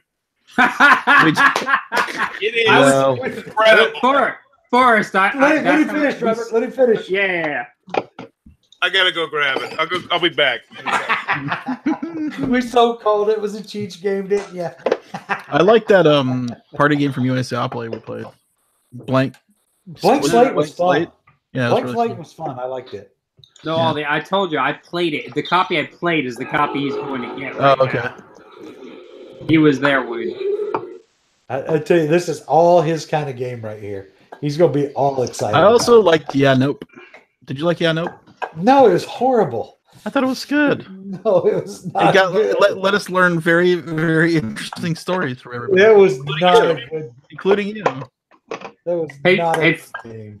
Hey, Forrest, that's the same copy we were playing at Japanime Games Party, right? Oh yeah, of course. So I've licked that particular dude. Yes. Oh, So did you guys talk about this earlier? We did. A little bit. But go ahead and talk about it. Yes. I just feel dirty listening to this. It's charades of the blow up doll. It's just that, and it's glorious. Plus, I've been putting him in my front window, so he just freaks out. He's looking at the window. The next day, I was referring to that game as Cards Against Humanity with a blow-up doll. Yeah.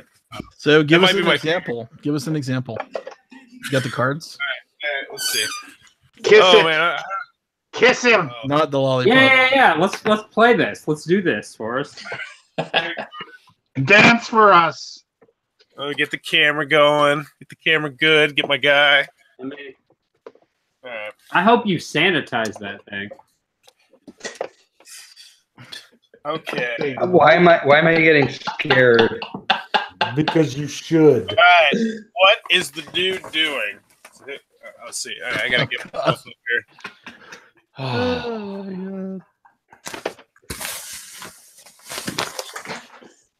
god.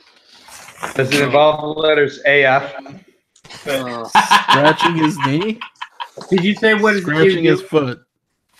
What's the dude doing? Scratching his foot. Kicking his ass. No.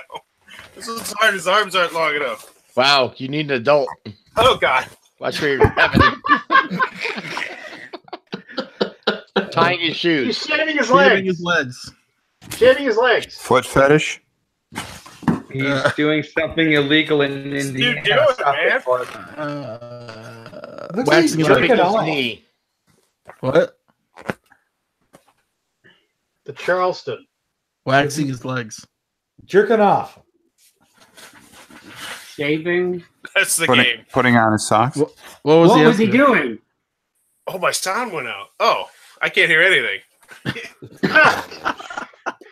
Dude, rub my power cord. Shaving his doing? legs. Waxing his legs. Yeah, he's shaving his legs. Okay, you got it, Pete. Yeah, my power cord went out there for a second. I couldn't hear I anything. said shaving his legs first. Oh, Lance. Okay, you got it, Lance. Well, I'm glad you guys all did well at the shitty game. Not that you're all competitive. It is a stupid amount of fun. Like, Only if you're drunk. no. Like, I was playing it with my kids. And Then you're going to go to jail. CPS. I feel like you're the only person who left Gen Con with a copy of that. I never saw it. I was actually late for an I would have interview. totally I had to played that. stop and interview him about that game. I had not even caught whiff of it until I saw you with it at that party. Yeah. It is in my collection forever. I mean, I'm not gonna lie, we all had fun that night playing it. So I And it was the kind of game where we just kept sucking people in. It was like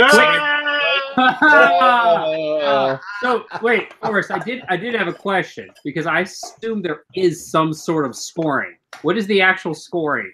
Oh, so essentially you have 45 seconds to get as many as you can, and then the people get points and you get points for that. Okay, because we were just doing it. Whoever guessed did the next clue, and I didn't know if there was an actual scoring mechanism or not. It's okay. I like it better just kind of doing it the way we were. Freeform, yeah.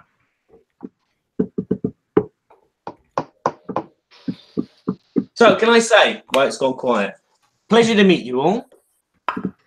Sorry if I didn't recognise you off the bat, because you know some people were some people on the Alaboom, they used to have their headshot, so you can't see their body. So when you see the body mass, I hate to insult people, but it's Or is he proportions are not right.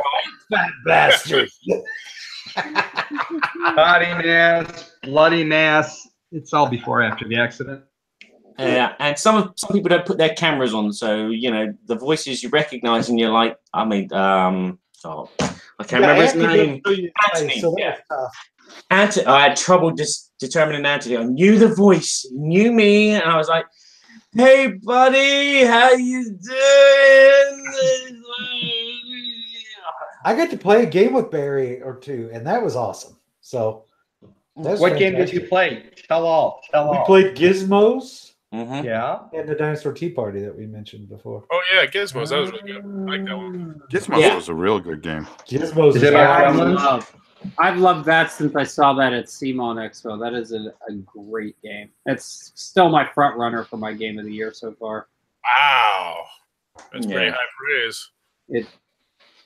It's a Splendor with an extra element added on the side, and it's I love Splendor, so if I play this a few more times, I'm gonna love this. I actually said once that game is in full bloom and everyone has it, I expect people to throw Splendor out and be done with that garbage. I'm already done with it. Don't hold back. Say what you really feel. I don't know if I go that far. I feel like I do. I think for like families though with younger kids, I mean, I can play Splinter with my 5-year-old. There's no chance in hell I'm playing that one. Gizmos is a lot more complex than Splendor to make sure you keep track of all of your machines, if you will. But it's pretty cool. It's a tight game. I like it. I tried. I've played a boatload of games since Gen Con, but Master of the Galaxy from Ares Games. Wow. Yeah. I really like that one. It's 4X and it's just so many paths to victory, and it really plays in like an hour. Like it's just quick turns. I'm loving it. How many players with that for us? 2 to 4. That's the one thing I don't like about it. I played it 4 and 3 so far. I'm hoping to get one more play in it, 2 players. But I've liked it at 4 and 3 a lot. And it really does feel like each of the ways you can win is pretty balanced, at least from 2 games played, which isn't granted much. Sometimes that's all it takes.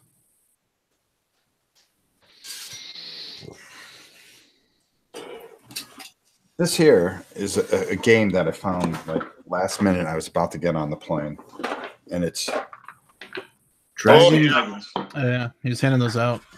My God, I had a blast with it. I'm going to try that tonight. They actually replaced. You did what? Yeah. Me and Niels was showing me that one, and I like that one a lot as well. Yeah, I did too. The art's great, and they're just going to keep on printing. They're going to put up on their website more and more creatures, so you can download them. I mean, I took it, and I got it all laminated. I had a blast with it tonight. Pardon me? Is it a roll and write? Yeah. So the creature is what you're fighting? Yeah, you're fighting the creature. On paper. Yeah, Yahtzee style. Yeah, it's kind of Yahtzee style. You know, you're trying, but what happens is you block out your skills because you're going back and forth with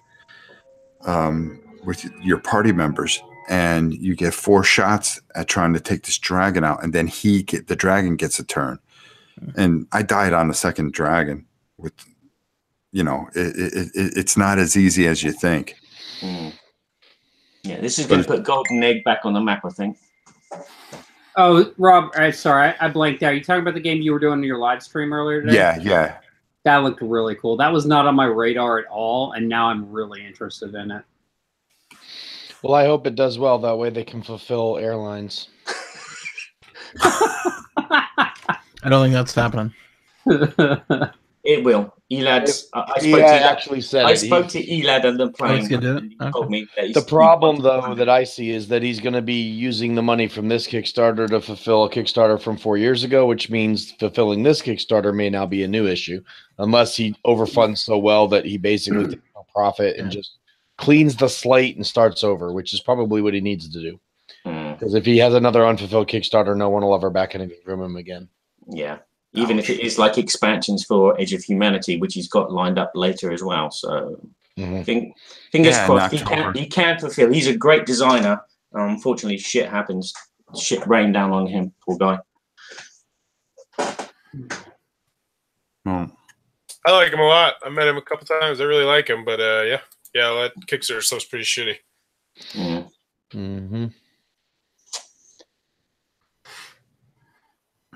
Well then. All right, guys, I'm gonna have to say goodnight. Time for me to get my beauty sleep. God knows I need it. Night, Jim. Yeah, have a good one, guys. I'm glad you've already got your pajamas on ready. A lot of you got your pajamas on ready. It's really good. Yeah, we have matching pajamas. I'm feeling like I'm in the pink. Ciao, guys. Ciao.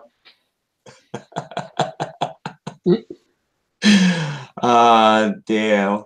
Oh, my son loves that raccoon. That is so awesome. Yeah, so they when I got back from Gen Con, they had sent me a copy of the game because I covered it for them earlier, and they at bottom of the box the little raccoon, and I'm like, I don't know what to do with it, but it's really cute. So did any of you guys play Trash Pandas? I heard a lot of buzz about that. Which one? I saw it, but I haven't played it. It just seemed like an off year. I mean, everybody I talked to didn't come home with a lot of stuff. I came home with a lot of stuff. No, I saw Forrest's picture. He did. Well, that's different. I only came in with 7 things. I drive, which isn't really fair. Like, we loaded up in the minivan. Oh, your wagon was ridiculous for us. I mean, normally I sent home about 7, 8 boxes. I sent home like 4. And the one game that just completely blew me away was something that came out a while ago, which was Nemo's War. I never had a chance to play it, and I sat down and the designer showed the game off, and I was just blown away by that thing. That is such a great game, Rob. I'm surprised you hadn't played it yet. No, with as many games as they throw out, you just can't play them all. Yep. My only knock on that game, like I love that game. My only knock is because the first edition of that game was a solo-only game. During the Kickstarter for the second edition, which is beautiful, they buckled to backers complaining they wanted it to have a multiplayer option. And the what they did to make it 2, 3, and 4 players is just utter garbage. I just threw those cards out completely. I was like, this is a solo game. It's definitely a solo game. It's all solo. All they did in the multiplayer is they took these cards that basically takes what you're doing as in the solo game, the different steps, and assigns them to different people. And it still just ends up being one person running the game and everyone else just moving things. I ended up having to knock it because I'm like, you put the 2, 3, and 4 on the box. But it's a great solo game. Hey, Rob. Yes, sir. Behind you got the dice tower for Dice and Dragons, haven't you?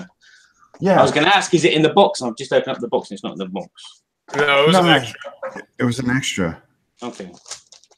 Mine was signed by Deals with love. Even wrote it on there. Ooh. Collector's I only saw Nils. Did you guys play Dude together? Beginning, and then never again.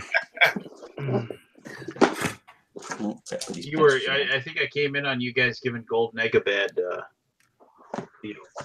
No, actually, we were giving them a bad thing. We were just saying that their new Dice and Dragons looks good, and then now that may looks like it may be a fairly successful title, they may be able to actually finish up Airlines with the money they make from that.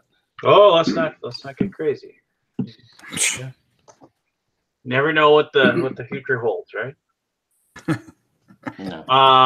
That was good to see a lot, and I was happy to see Nils too. So yeah, it was nice to see him, even for a brief moment. He seemed excited to be back. He still sweats more than 5 men. Oh my god! I got a hug the first day, and it was oh god. I mean, like it could have been 60 degrees in there, and he would still he'd be like it's like he drinks like 8 gallons of water, and his body just needs to get rid of it or something. Just start shoving it out the door. Yeah, I didn't find a body odor problem at all at Gen Con. You know, there were two. There was two times. One was when the guy crop dusted us over at the BGG booth. It literally was like, it was weird because I mean I thought it was my daughter because she was sitting right next to me, and I was like, oh my god, tell me that wasn't you, you know. And then like the thing was, it was like everybody was over, like Rodney was there, Aldi was there. We were all looking at each other like, what the hell was that? My daughter's just giggling, and I was just like, I mean, like somebody just like walked, had to have just held it till they saw, oh, here's a group of people, and then it was like, just it like silent but deadly because I didn't hear anything, you know. And then You're welcome. I'm sorry, I was holding that for you. Yeah, I got crop dusted once, but honestly, though, all in all, it wasn't a bad catch BO any year fun. for Gen Con. Yeah, I didn't catch any of the funk. Less BO than normal. Much less, and I was very surprised by that. No, I got got crop dusted like madness. I got like I swallowed a ton of it.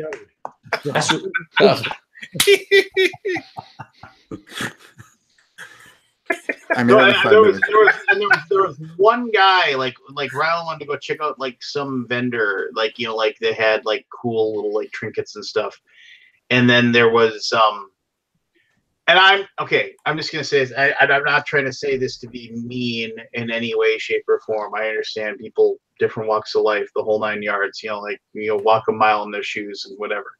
Mm-hmm. But there was a dude, and I'm assuming his wife, and they were very friendly. They were inflatable. What? They were inflatable. No, they were very nice. And like, because Ryan was checking stuff out, and the guy was like very talkative and things like that. The woman was on a scooter, and she had angled it in the booth in a way that, like, basically if anybody else wanted to come in the booth, they just couldn't. You know, it was just one of those things. And the guy was in there, and he smelled like a Turkish prison, and it was like, and he was, but he, like I said, super nice, like just super friendly, talking about the fact that he was an educator for like 35 years, but he was ripe, and he needed a hose down, and I was like, and I was just holding my breath, and he was like, and it was one of those things too where, you know, he just kept talking, and he kept talking, and he kept talking, and he kept talking, and like super friendly, and you can't really disengage from that. You're just like, oh yeah, okay, cool. You know, you don't want to be like, dude, you know, you smell like gym socks that have been left in the bottom of a laundry bag for 6 months. You know, you don't want to say that, but you're just like, but I couldn't get out because this scooter was like blocking the entire. It's a trap. See, I had a little different experience. It wasn't as busy. You were really nice and talking to my guy. No. I mean, the whole thing is that, I mean, I got crop dusted. There was only me and this guy, but he had to be a professional, because when he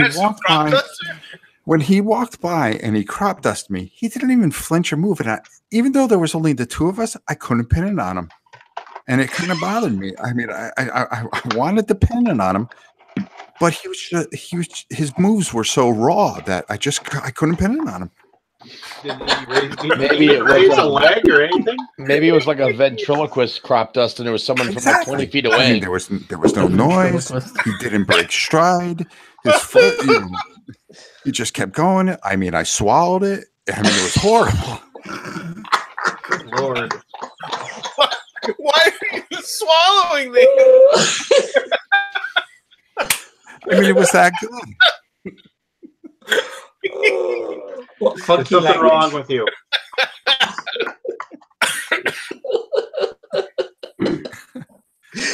I wanted to pin it on him. I couldn't. Oh, Rob. Oh, Rob. I wanted to pin it on him. I want to go, hey, dude, you crop dusted me. I mean, don't I even get a return fire or a sorry? I got nothing. You must be used to traveling through hyperspace because it's obviously easier than crop dusting crops. Traveling through hype? What are you talking about? You're just not on Rob's level when it comes to crop dusting. Apparently. I mean, I ran into some pros. I mean, Rob's got those massive protein farts going, so That's true. I'll say this. I couldn't even conjure one like that. I mean, it was, I it was saved glorious. so much money on food this time because, like, my daughter, I was like, "Where do you want to go eat?" Subway. All right, fine. It was just like I didn't go to a single decent, like, nice restaurant this time. It was all. Oh, I did. That's where I kind of went overboard. As I was eating out a lot, like at the hotel. When the nicest restaurant you eat in is Steak and Shake, you didn't eat any nice food. Yeah, the JW. There is no cheap restaurants in the JW. It's all expensive. yeah. I had Steak and Shake, and I had Subway, and I had that pizza de tutti or whatever it was that's in the basement. I had basement pizza. I had Circle Center food. I had a super awkward dinner at Buka. Oh, nice. And Rob, I never found out if I was welcome at the Steak and Shake. Why would you not be welcome at the Steak and Shake? Did you? Long story. Long story. Because of Gen Con last year. I may have gotten drunkenly asked to leave last year. Ooh. I didn't eat any good restaurants either. It was just a case of the hotel did the best food, which was surprising. I was expecting to have something kind of tasty. I did have dinner one night at some place that I can't remember. I know it had lake in the title. It was a really nice restaurant. I just, for the life of me, can't remember what the name of it was. Robert, I didn't know if your avatar was a little guy with a hat that you were allowed to go get drunked up. That's a... Oh, Berkey took me to Harry and Izzy's for one of their shrimp That cocktails. place was awesome. Wow, shrimp cocktail that makes you want to dust crops the day after. What a crop dust? It's a super hot horseradish on their shrimp cocktail. It's what they're famous for. Ooh, that sounds good. But their food is fantastic, regardless of the shrimp cocktail. Their food is amazing. Yeah, it wasn't too bad. Wasn't too bad. Probably the second best meals that I had while I was at Gen Con. I ate all vegetarian. When you hang out with a vegetarian, you are eating vegetarian. You ate all vegetarian? Wait, how does that work, Rob? Because I'm a vegetarian and nobody I hung out with ate vegetarian. Well, let me tell you something. We found spots I didn't even know they had. She'd go. She'd look up something. Okay, where can I get a vegetarian meal? And we would just walk like 4 miles. Then I wish someone had messaged me. I got stuck. Oh, wait, because I also got stuck at a dinner at St. Elmo's. And let me tell you how awkward that restaurant is as a vegetarian. You like meat or more meat? Rob, you remember last year being at that steakhouse. Oh, that place is that was for me. Yeah. Super awkward. The only thing on that menu at all I can eat, period, is a napkin. Salad. It's a salad, a napkin, and a limoncello. Ooh, limoncello. We didn't try the pretzel food truck with the pretzel sandwiches. That was the best thing I ate. I didn't go to a single food truck. Did you have the Chewbacca? No, I don't. Oh my god, the Chewbacca was amazing. I think they just called it the Chewbacca was Chewy. awesome. The Chewbacca was awesome. I have this weird thing. I won't eat food off of a food truck. Just can't do Well, it. you don't eat it off the food truck. They give it to you in a bowl. Hey, did anyone just separate thing? Did anyone see the banners that we did for the Dice Tower that were on those barricades? Yes. No. That were outside. Those actually turned out really nice. I the one that designed the layout for them to send them in. They actually look pretty cool. I was happy with those. Hey, how's your arm feeling? They were expensive, but Robert, how's your arm feeling? What's wrong with my arm? I don't know. Maybe you're breaking it, patting yourself on the back. Wow. What are the barricades? Ladies and gentlemen, that just happened. No, so Gen Con, they had the barricades for blocking off those sections of the street. They did a thing where you could sponsor some of them. Dice Tower did 10 of them. There were 10 of them at $180 a piece. They're expensive. But so like, Ooh, look at that. We're getting some inside knowledge. You gotta be yeah, they were shitting me. expensive. Well, they were like 8 foot, the 5 foot I had to send in and Wow. stuff. They looked really nice. I was actually impressed. I thought because I had to They blow look everything great. up. I was worried that it was gonna look like garbage when it was all blown up, but I don't know. They were nice. I don't know that me personally. I mean, Tom obviously made the decision. I don't think they were worth the price, but that's not my call. That's really hard to ever tell with something like that, though. Yeah. Oh, I was gonna say, eBay right now, Pronto 15 for like another hour, 58 minutes technically. You can get 15% off whatever you buy. Damn it! I just bought 4 copies of Detective on frickin' Amazon. Son of a bitch. 4. It's for my the Kickstarter. Oh. I told them I'd send them one hot Gen Con release guaranteed, and then all the stuff from the different companies. Why are you buying them off Amazon? Because they're $48. Why not like cool stuff? Are they cheaper on cool stuff? Probably. This came out on cool stuff. Lance, look at the size of this thing. It's only half of it. Yeah, it's $36 on cool stuff too. Oh God! And you get free shipping with 4. So cancel the Amazon order. Yeah, that's sweet, dude. Is the shipping free? Just buy because I'm My shipping hand's like a Goodyear tire. Are you shipping it to different people each Yeah, one? 4 different people. Okay, so it'll be cheaper for you to ship it straight from Amazon then. Plus, You can do Miniature Market's got it because they have like that shipping is $2.95 or something like that. $6. $6. you could ask Rob about it. Oh, and CSI has Listen, it. get everybody. Yeah, we're supposed to talk Everybody about shop at Miniature Market. Hey, I did order a game from Miniature Market as soon as I got back from Gen Con, Rob. That's why. Have it on That's cool why stuff? you were just my hero. I ordered Shadows Amsterdam. Oh That's yeah, the game that that is the saddest story of Gen Con right there. Freaking cool as shit. Right? What? Tell me the story. They didn't get any of their product in. The truck A got lot of lost. people didn't. 1,000 copies. Yeah, 1,000 copies of Shadow Amsterdam went MIA in Indianapolis. Yeah, that's That's the big sad rough. story. They How would have about sold here- them all. Heroes of the Black Reach never came. Shadow of Once Amsterdam? Why, I've never even heard of Shadow this. of Once the buzz would have gone around about it, they would have sold out. Yeah, so it's a game that combines kind of Mysterium and Codenames type gameplay together in a race, if you will. Really? Yeah, you've got hex tiles out in the map, and then you've got a clue giver, or I'll call it the ghost from Mysterium, basically. You've got one Wait, of those whoa, on each side. time out. This is real time, though. You said you were never going to play a real time game. I said I don't like real times, but I would like this one in real time. So there are exceptions to rules.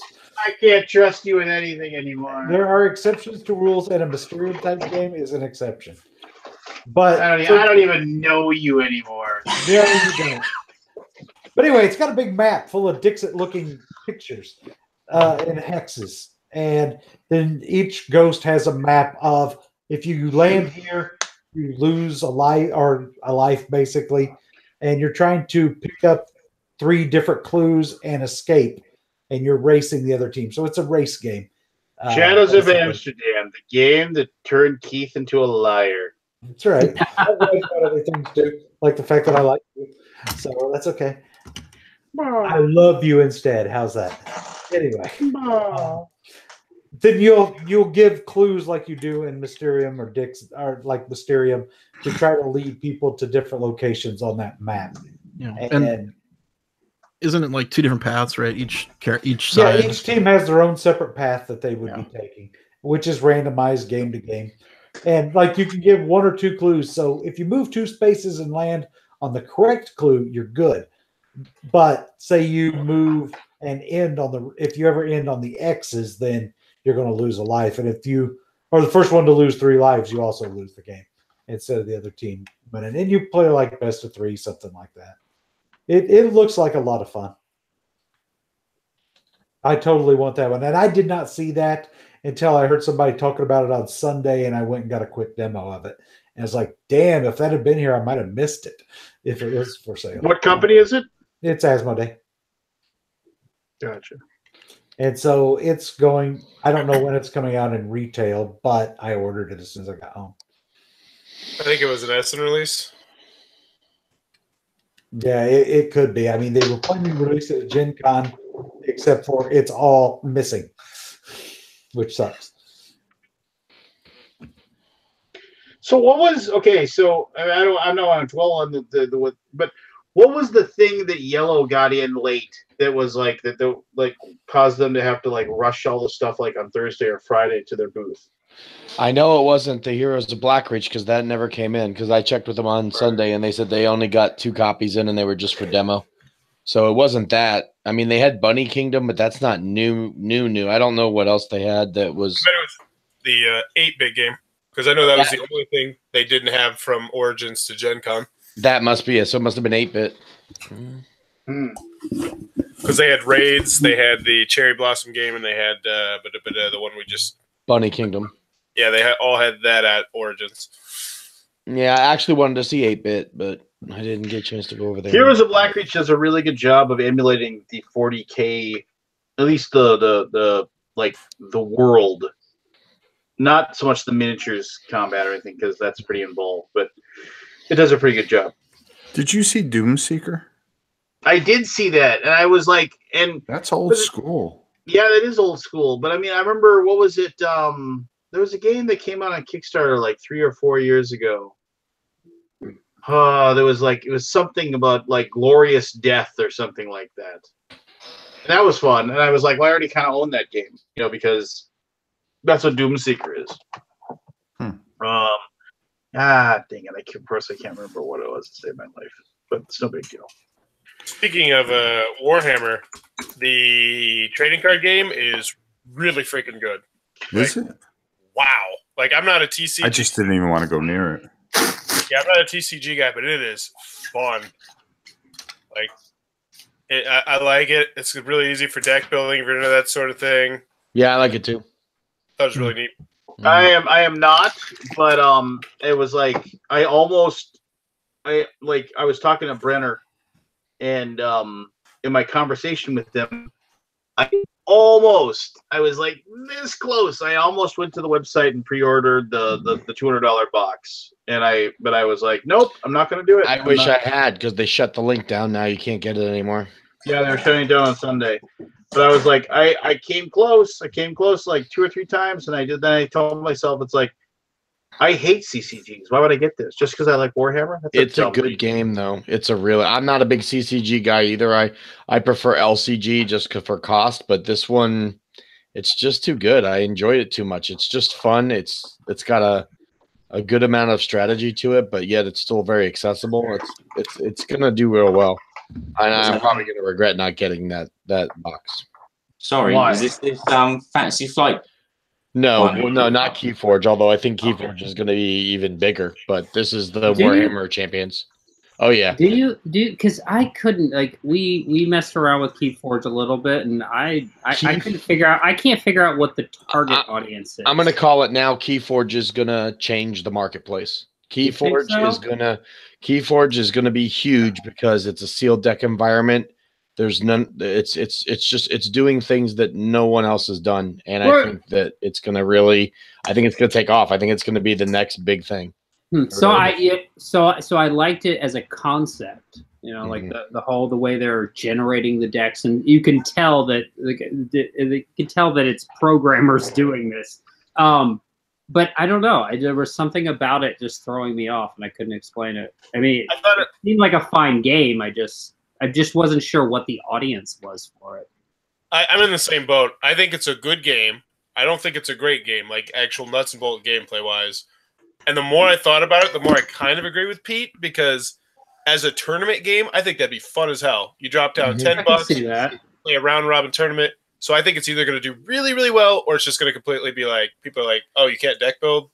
Forget this. Now, I think it doesn't have no doubt in my mind it's going to be huge. I'm not worried at all about it flopping. If anything, it'll be a major success and not a revolutionary game. But this one has a chance, I think, to be a revolutionary game in the industry.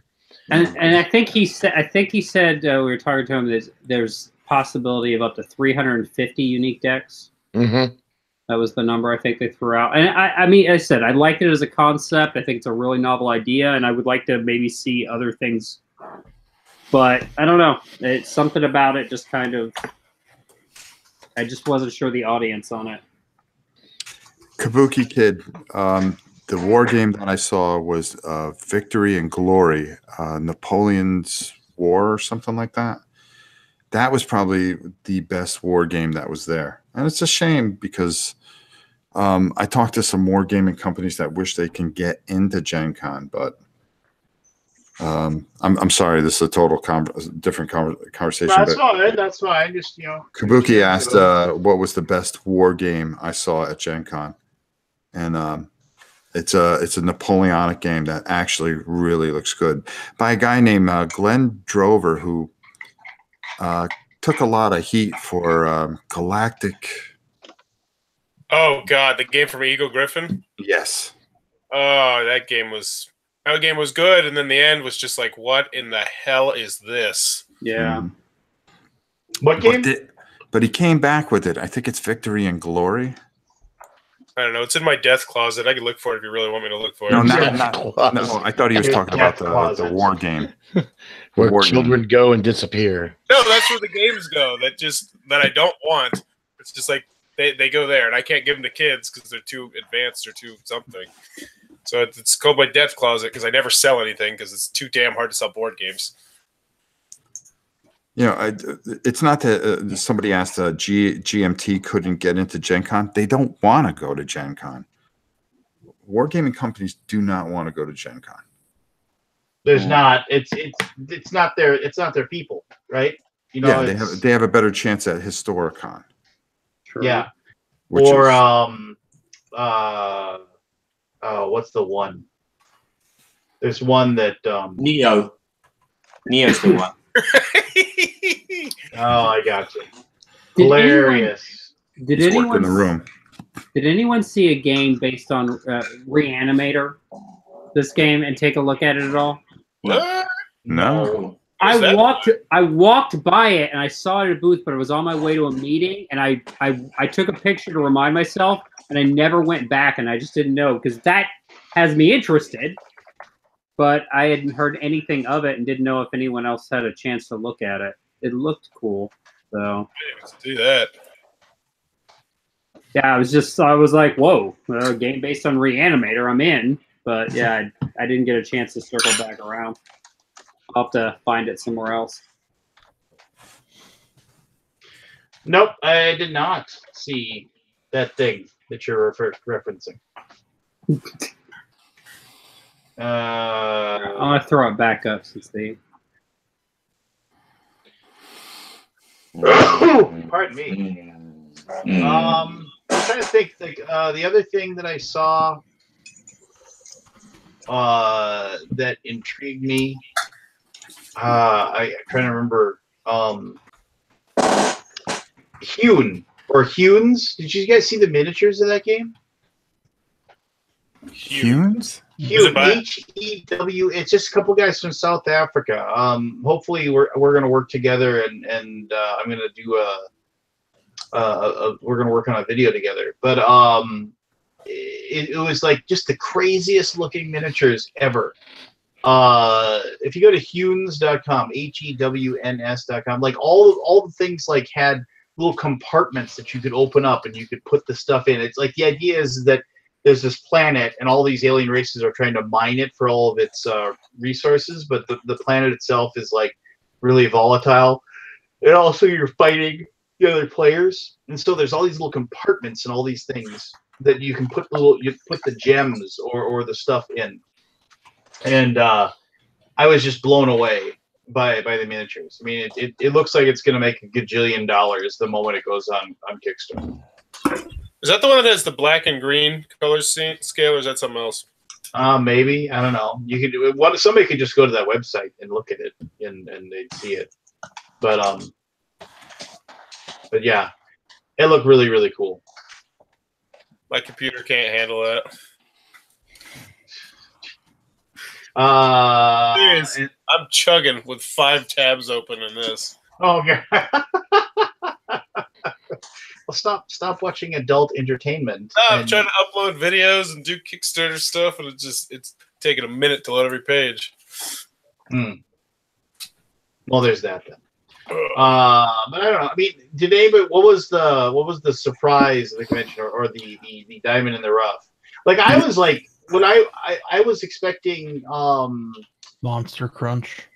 Yeah. Well, yeah, that was probably the game that people weren't expecting. But I mean, I was surprised that what is it? Yep. Who's the dude? No joke. Who's the dude? Queensland or whatever. With like that one, like they didn't sell out. I thought that Rise was of Queensland. yeah. Everybody I knew who played it said it was fun. So. The box is huge. Yeah, it was huge. It's as big as a Gloomhaven box. I still say that football game is a sleeper. The electric football game. I mean, but electric football. The thing about electric football is that you couldn't really play it. I mean, it was just like it was a joke, right? No, you can. It didn't work right. No, it did. Hey, Rock. It does now. They changed it. They have skis on them, and you can actually run pass plays and things like that. Do you review sports games, Robert? Or they have to have miniatures, just in general. I'm not, I review everything, to be honest with you. Did you check out Fun Whiz, aka Foxmind, their football game? Pocket football. Oh, sports dice football. I meant to look for that, and I never found them. It's fun. I like it a lot. I wanted that. We were going to play it, and we just ran out of time. I had to walk. That was actually one of the games on my list, and I never did find them. Where were they located? They're Foxmind. They were in. It looks interesting. Oh yeah, Humes. This is I interviewed them last year. They were just giving away like candy and looked like a really cool game. This is all that matters. Anybody remember this one? Yeah. No. No. My go-to has always been First and Goal. Mm-hmm. Actually, First and Goal is really good, but you know what killed that for me? Techno Bowl. Rob, I love Techno Bowl. I've got all of that. I was just about to say, Rob, I finally got a chance to play that recently with the guy that made it, and that game is incredible. Yeah, Dice Tower, right? He was there running demos. Robert Spivey. He's good. I ended up going into.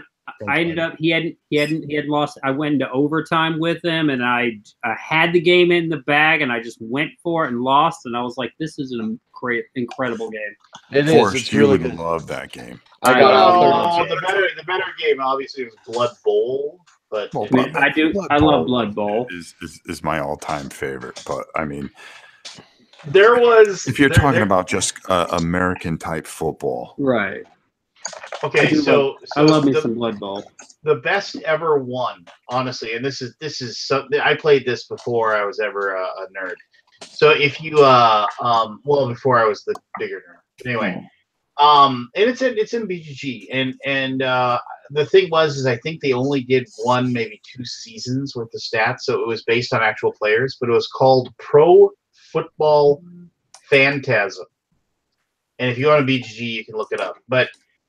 Pro Football Phantasm, like most of the games, like you would have all the characters, like not characters, you'd have all excuse me, you'd have all the players, but like in old APA, like it didn't work right because you're like APA players, like yeah, sure you have linemen, but they didn't do anything, right? It was just they were just there. In the off chance they pick up a fumble, they'd run with it. But in Pro Football Phantasm, each one of your players had stats, and they had stats in like 20 different things. And I mean, your linemen, your linebackers, your cornerbacks, whatever, and you'd set them up on the like you'd set up a line. So you'd set up, okay, this is my center, these are my 2, and the same side, this is my defensive tackle, these are my, you could play a 3-4 defense, you could play a 4-3 defense, you can mix it up. You could put you could pick zone or whatever, you could pick certain cornerbacks to cover certain players. Like you just basically said, like this cornerback's always going to be covering, this wide receivers, things like that. And so you would call defenses and you would call offenses, and what you would do is you would compare the 2 plays against each other, and depending upon a die roll, it would tell you basically what ends up the where the play went, and then you'd say, okay, so it would be like something weird, like compare Flipper Anderson's pass pattern skill in comparison to whatever the corner, like Deion Sanders's like breakaway speed / tackling skill, and you get a formula and you roll and you look at a chart and it would tell you how many yards you got. It was so complicated, but it was so wonderful, and we loved it. And like they came up with like one season of the players, and then they never did anything with it again. And I was just like, yeah, it was just like, why only one? Why only one? But it really was. It really was like this thing. You keep saying, look at the size of this thing. I keep expecting you to have your pants down. Whoa. Good night, I have to apologize to my dogs. Guys, I'm really sorry for this. No, just come on. They looked up. Yeah. Rob's taking his pants off again. Damn. But yeah, so that was the best. I remember we actually we played it like so many seasons, like, and then we were like, oh, that was really fun, but we never, because we knew all the players and everything like that. We were always hoping. And then we were at a game. Me and my buddy Craig were at a game store, and we saw there was another copy on it, and we were like, oh my gosh, it's another season. And we're like, wait a minute, what if it isn't? And then we were like, we had this like moment of like pure bliss and expectation. And then we asked them, it's like, oh, can we see it or whatever? And they were like, oh, well, we'll take the shrink out. That's fine. We'll see it. And they opened it up, and it was the one we had already. We were just like, it was just me like, yeah, no. We were just very sad. But yeah, it was super good. And it was like one of those things where I think they lost the rights to like to have the NFL players kind of thing. There is no board game that has the rights to the NFL right now. It's kind of sad. I think USAopoly does quite a few games. No, I think there's one in Walmart that I reviewed. It's actually one of my most popular. NFL Game Day or something like that. Yeah. That's the only one I've seen in like the last 10 years. It's horseshit, by the way. Well, you got to think like Appa. Appa's had it forever. You'd think, right? Like, or Stratomatic. Because I remember playing Appa football. I remember playing Stratomatic football too. Is Pizza Box football real NFL, or is it fake teams? Fake teams. Okay. Stratomatic was awesome. Stratomatic baseball was awesome. Yes. I'll give you that. Does anyone know why Hitler's Reich is the #2 most hot game? Like it's the brand new giant GMT thing. Oh, it's like the 1300 ranked war game, and I'm like, why the hell is this #2? It's not a coin game. I did some research into it because it looks actually pretty good. The big thing is that it's a really condensed like European theater war game. Plays really well solitaire. And you can set it up in like 5 minutes instead of like an hour, and it shouldn't take you more than a couple hours. If neither of you played it before, it'll take you a little bit longer the first time. I played it the first time. It was under 2 hours. Oh yeah, all right. Yeah, it's that solid. I got blown up on BGG because all I did was unbox it. Sorry, I'm doing a live play for it, so I'm not going to give it all away. The internet, the non-bully. I've thought about picking it up. I haven't decided yet, though. So, what was the best game that everybody played at Gen Con, if they played games? Who's the dude? For me, the most Gizmo. I played Gizmo. I was like, oh, I never need to play it again. It's just but then it's just I don't think it's for me. Does it count games you played since Gen Con? Sorry, Forrest? Does it count games you played since Gen Con? Yeah, why not?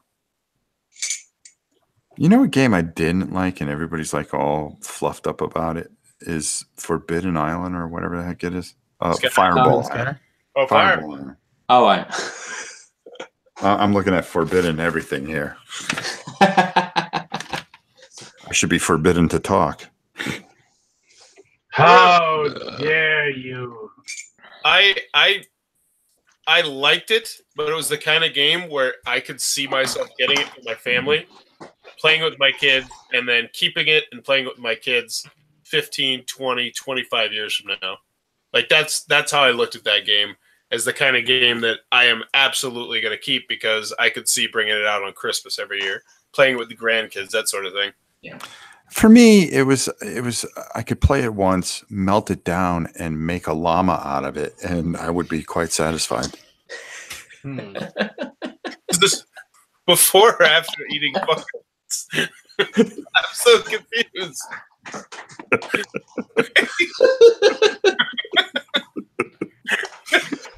Oh, dear me.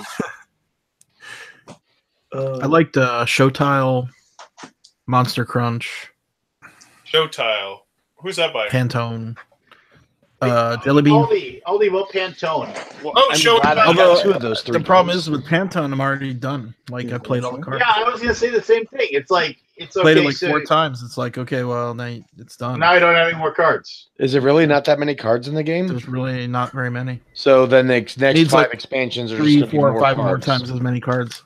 Yeah. Problem is those cards are all very like iconic characters that are represented by color. Like superheroes and stuff. Yeah, mostly superheroes, comics, movies, TV, Who put out Pantone? some books. Well, and then the hint is stupid because The it's hint just like system okay, is weird. so it's like okay, so I'm gonna say this about Pantone. I'm gonna say this about a game that I actually enjoyed playing. No, the game So- is awesome. It's a great game. But I'm gonna say it's gonna sound like I think this game Night, sucks. Rob. Night, Rob. Hi, Rob. Invite Good night, sent, guys. Rob. I We'll will. talk soon, Rob. We gotta talk soon about their stuff, but we'll figure it out. Yeah, and definitely. I'll get a hold of you in the next day or two. Your invite sent. I'll talk to you later this week. Yeah, definitely. I'll talk to you. Barry, it was good seeing you. Scott, it was good seeing you. Good to see you. Robert, take it easy. And Later, I'll see Rob. you guys soon. Adios, buddy. Later. No crap, Dustin. Ciao. Yeah, no crop duster. Hey, let's get Rob a jersey and say put crop duster on the back of it. I like it. I like it. All right, go ahead, Aldi. Shoot. No, let me say this about Pantone. So here's the deal. So it's like there aren't enough clues, but the thing about Pantone that like I was sitting there and I was playing it and I was sitting there like you do your thing and like when you can use as many as you want, it's pretty easy, right? You know, it's just like flop, somebody gets it, great, fine. I mean, Pantone's almost a game you don't score. You just play it to have fun. Yeah, we didn't score. Yeah. So, so then the other thing is that, all right, so you get to the point where you're just using 3, you can't use more than 1 color or whatever it is, or you can, you get to use 3 of the tiles and that's all you get to do. Okay. So you put the 3 down and people are like, that's dumb. Like they can't figure it out. And then it's just like, and they're like, okay, do you want a clue? Okay, I'll give you a clue. And then you decide to give them a clue. And the first clue is always like where it's from, like movies. And that's the clue. Movies. Well, that doesn't help. I mean, it's like, okay, so it's like, I don't know, let's say it's Captain America or something like that. And you try to make that with 3 things. Maybe you put a blue one down and then you put a red one off to the side or something, maybe you shield. You try to do something, right? So, or maybe you just do red, white, and blue and hope somebody guesses it, But regardless, it's like, and you're like, books is like a clue. This is the first clue. And that first clue is worthless. It doesn't do anything. I mean, nobody's going to look at it and they're like, if I only knew what genre this was from, then I know what it is. I don't know. I don't know. If you said comics, that would narrow it down a little but bit. But it isn't comics. It's like it's books, television, movies are like the thing. I think it said comics too sometimes. I don't think I ever had one of those comics. I had video games, and I think there was one like historical was one. I don't know. I might be picking hairs here, but I mean, like I said, it's a game that I actually enjoyed playing, but it sounds like I'm trashing on it, but it was really weird. Yeah, there's a lot of crossover, isn't there, between films, books, and television. So people that don't have the background knowledge won't know that maybe Captain America was a comic or before it was a film. So, real quick, Lance, did you say picking hairs? Sure. I've never heard anyone say that before. I thought it was splitting hairs. That too. I've heard it both ways. I've never heard picking hairs before. Well, maybe get out in the world and get more cultured than you would have. So, I really, really, really love. That's not lemonade. Weed. Have you guys tried That's Not Lemonade by Tuesday Night Games? No. Mm-mm. What? It's been a Fantastics game. It's all over the box. It is a straight push your luck game. Oh yeah, I know it. What's the game? I didn't even hear what you said. That's Not Lemonade. It is just a straight press your luck game. It's really good. Like, I played it with the kids in my class. I played it with my 5-year-old. I played it on my game night. It's just outstandingly simple. It's pretty much just a small deck of cards. You're trying to have the most lemons each turn. And if you have the most lemons, you win a lemon card, but that changes the layout of the deck. So there's less lemons to go. So as you press your luck later on in the game, it gets even more dicey because there's less point cards in the game and more the same amount of death card. Super simple. Teach it in 2 minutes. Play it in 15 minutes. Really good. Highly recommended. Yeah, well, cool. There you go. I was like, you said a dirty word during the podcast, during the show. So. Hey, what, Mad Fantastic? Tuesday Night Games are still awesome dudes. Like, awesome. Yeah, I actually had someone telling me, I was talking to them about that, and they were like, are you going to review it? And I was like, well, yeah, of course I'm going to review it. It actually brought up a really interesting discussion because they were talking about how would you review a game if you found out the person who had made it was a murderer or something like that. And I was interested in everybody else's opinion because my thought on it was, yes, I absolutely would, because I'm not reviewing the creative of the game. I'm reviewing the game itself. But I was just curious what everybody else thought about that. I'll say this because you offhandedly said murder, and this is grim, and I don't even know why. Okay, I'm gonna sell it. Do it. All right, so today my wife was at work and she was on a call with her boss, and like her boss said, I hear like dogs like barking outside because her boss is working from home.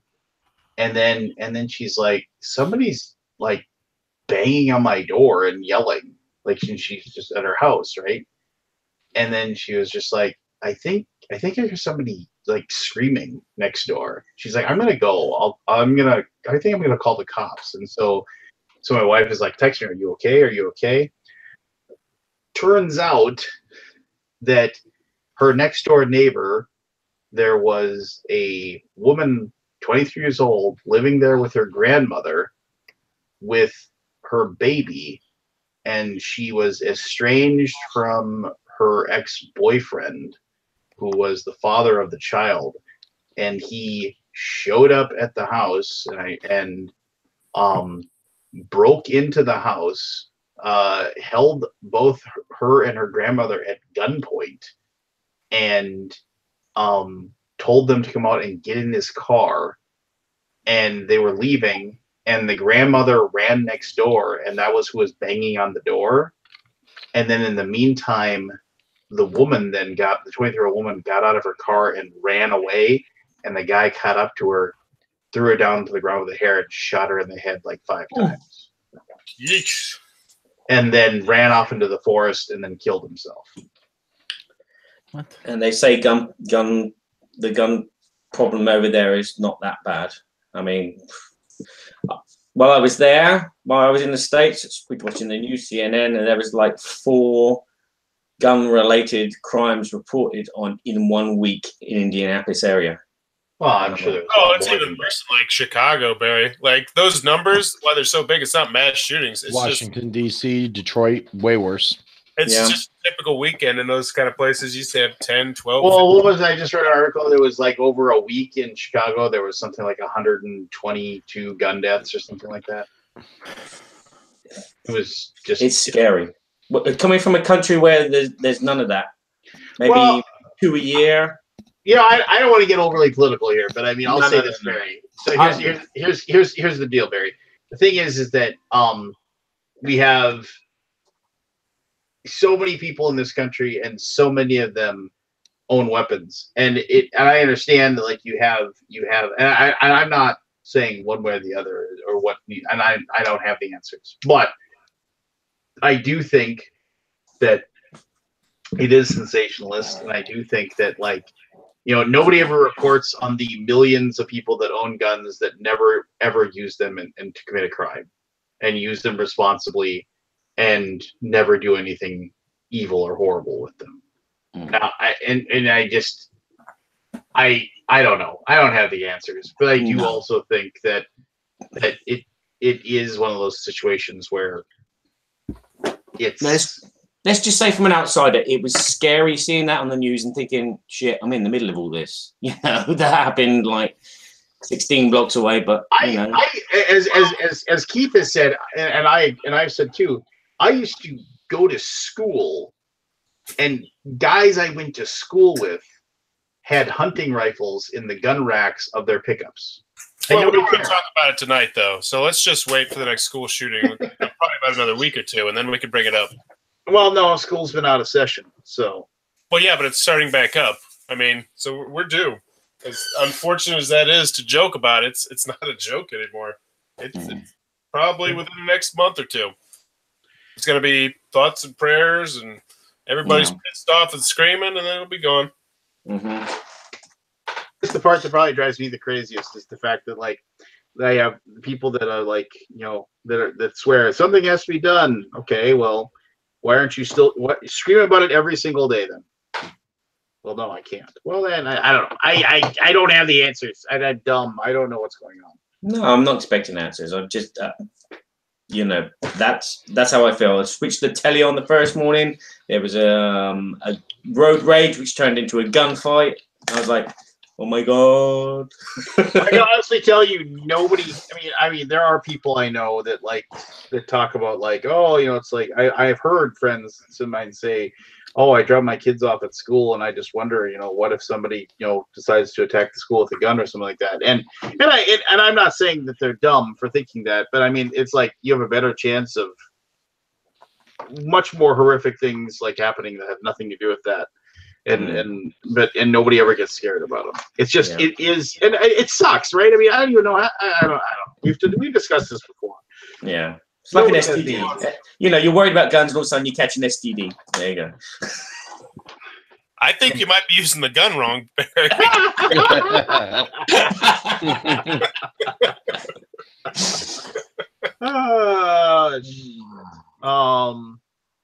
Did anybody have a game that they were really excited about and they played it and they were just like, eh? Dinosaur Tea Party for me, but then once I played with the kids in my class, that melted away. I really liked it. No, I didn't really play anything I had high expectations of. Yeah. No, I didn't get a chance to play much. Berkey kept taking me out and dragging me around town, so it was like, okay. Do you want to play a game? He's like, come on, have something to eat. Have some more of these shrimp. More of these shrimp. Oh yeah. Dave, his sauce. I was gonna do that. Totally spaced. I wanted to try his sauce. Heard it's spectacular. It's hot. I mean, you can't really enjoy the taste of the shrimp because it's just horseradish, and it's like these poor shrimp have died for nothing. Later, Robert. Yeah, I gotta get some stuff done to get some sleep. Oh, the politics scared him away. Oh no, I still it's almost 1 a.m. I'm going to bed too. I've got some work stuff I gotta clear up. Cowards! Yeah. The ship is sinking. The ship is sinking. Night, everyone. Robert, Yeah, thanks for showing up. Everybody. You should come on more often, man. Go see the Meg tomorrow. Hopefully, once I get settled in a new job, I'll actually have more time on my hands and be able to do so. Oh yeah, tell them what. Give us a brief little thing about your new job. Oh, I'm going to be the new sales rep for Quartermaster Logistics. Nice. Which is a part of Cool Stuff Inc. Yeah, Seth is going to transition to just doing basically ops, as far as I understand, and I'm going to do the sales part. So means you'll see me at more conventions, but I won't be there with the dice tower. Oh. So. Oh, especially if you're just across the way from me, I won't be able to wave to you. And hey, it means I'll be at Essen this year. Oh, cool! So yeah, I can't complain about that. That was one of the first things they told me. They're like, "Well, you're going to Essen." Just make sure it's awesome. I'm excited. It my old job in the auto industry has been wearing me down, and 90 hours a week has been killing me. So it'll be nice to actually go into an office during the week, leave at 5, and know that the job stays there. Everybody feel bad for him now. I tried to take my work home with me once, but apparently I was kidnapping. So I saw that a mile away.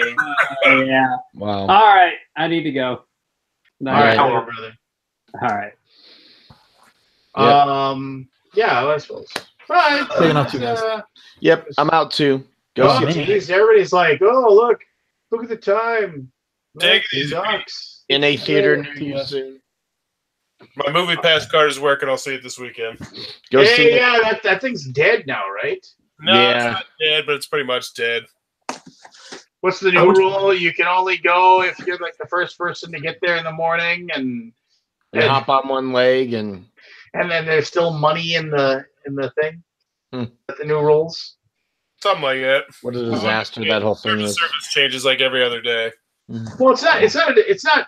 I mean, you say it's a disaster, but it's like it's one of those things where it's like, I mean, it eventually died off, right? I mean, there's not much you can do about it. It's just. Well, it's now reasonable. It's now a reasonable deal instead of an absolutely insanely amazing deal. It was 31 movies a month if you really wanted to for $10, and now it's 3 movies a month for $10. Yeah, that's just. I'm surprised it lasted as long as it did. I'll say that. It was a good ride. It was a good ride. Not all. Good night, everybody. Big bear hug, mate. Can't wait to hug you again. You guys are so huggable. So, well, okay, we got Forrest, because I can always ask you for your candor. What was your reaction to like some of the craziness that happened? Well, I've said it before. I'm a hell of a likable guy, and there's only 2 people in the entire board game industry who have blocked me, and Matt Fantastic is one of them. Despite the fact I am an incredibly progressive person, so that tells you a lot about how he likes to argue. If you're not on his side, you are the enemy, and I hate people like that, and I like to troll people like that. But I also think the other side is a bunch of freaking douchebags too, and I like to troll them. And actually, a whole bunch of them were commenting on my videos, and I literally just trolled them. I probably spent a good couple hours at Gen Con just trolling them because they're like, "Don't go to Gen Con. No one's safe. Everyone's gonna get punched in the head." Blah blah blah blah blah. So I was trolling them. Honestly, it's douchebag on douchebag. It feels like, and it's. I mean, you don't want to side with either side, but it's kind of like, honestly, I feel like it's a really, really gray area, because if you say it's okay to punch someone because they think terrible things, where does that stop? I use the analogy of, if you are really a devout Christian and you believe that abortion is murdering a baby, what's wrong with punching someone who's going to get an abortion?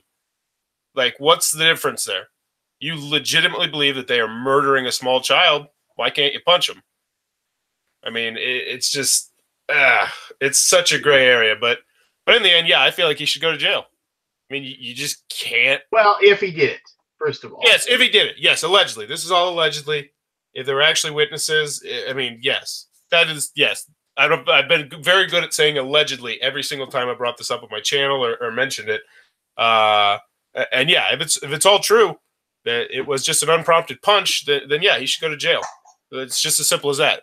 And especially if it's in the back of the head, which apparently there's reports coming out that it wasn't in the back of the head. If it's in the back of the head, he should be in prison. He shouldn't be in jail. I mean, that's the kind of stuff that can put people in comas. That could kill people. Like, I actually posted that on my Facebook, and then it just exploded. There's like 200 comments on it. I posted one thing about how you shouldn't punch people in the back of the head. And then I just let everybody argue because I actually like it. I like people arguing. And then they get punched in the back of the head. See, here's the thing.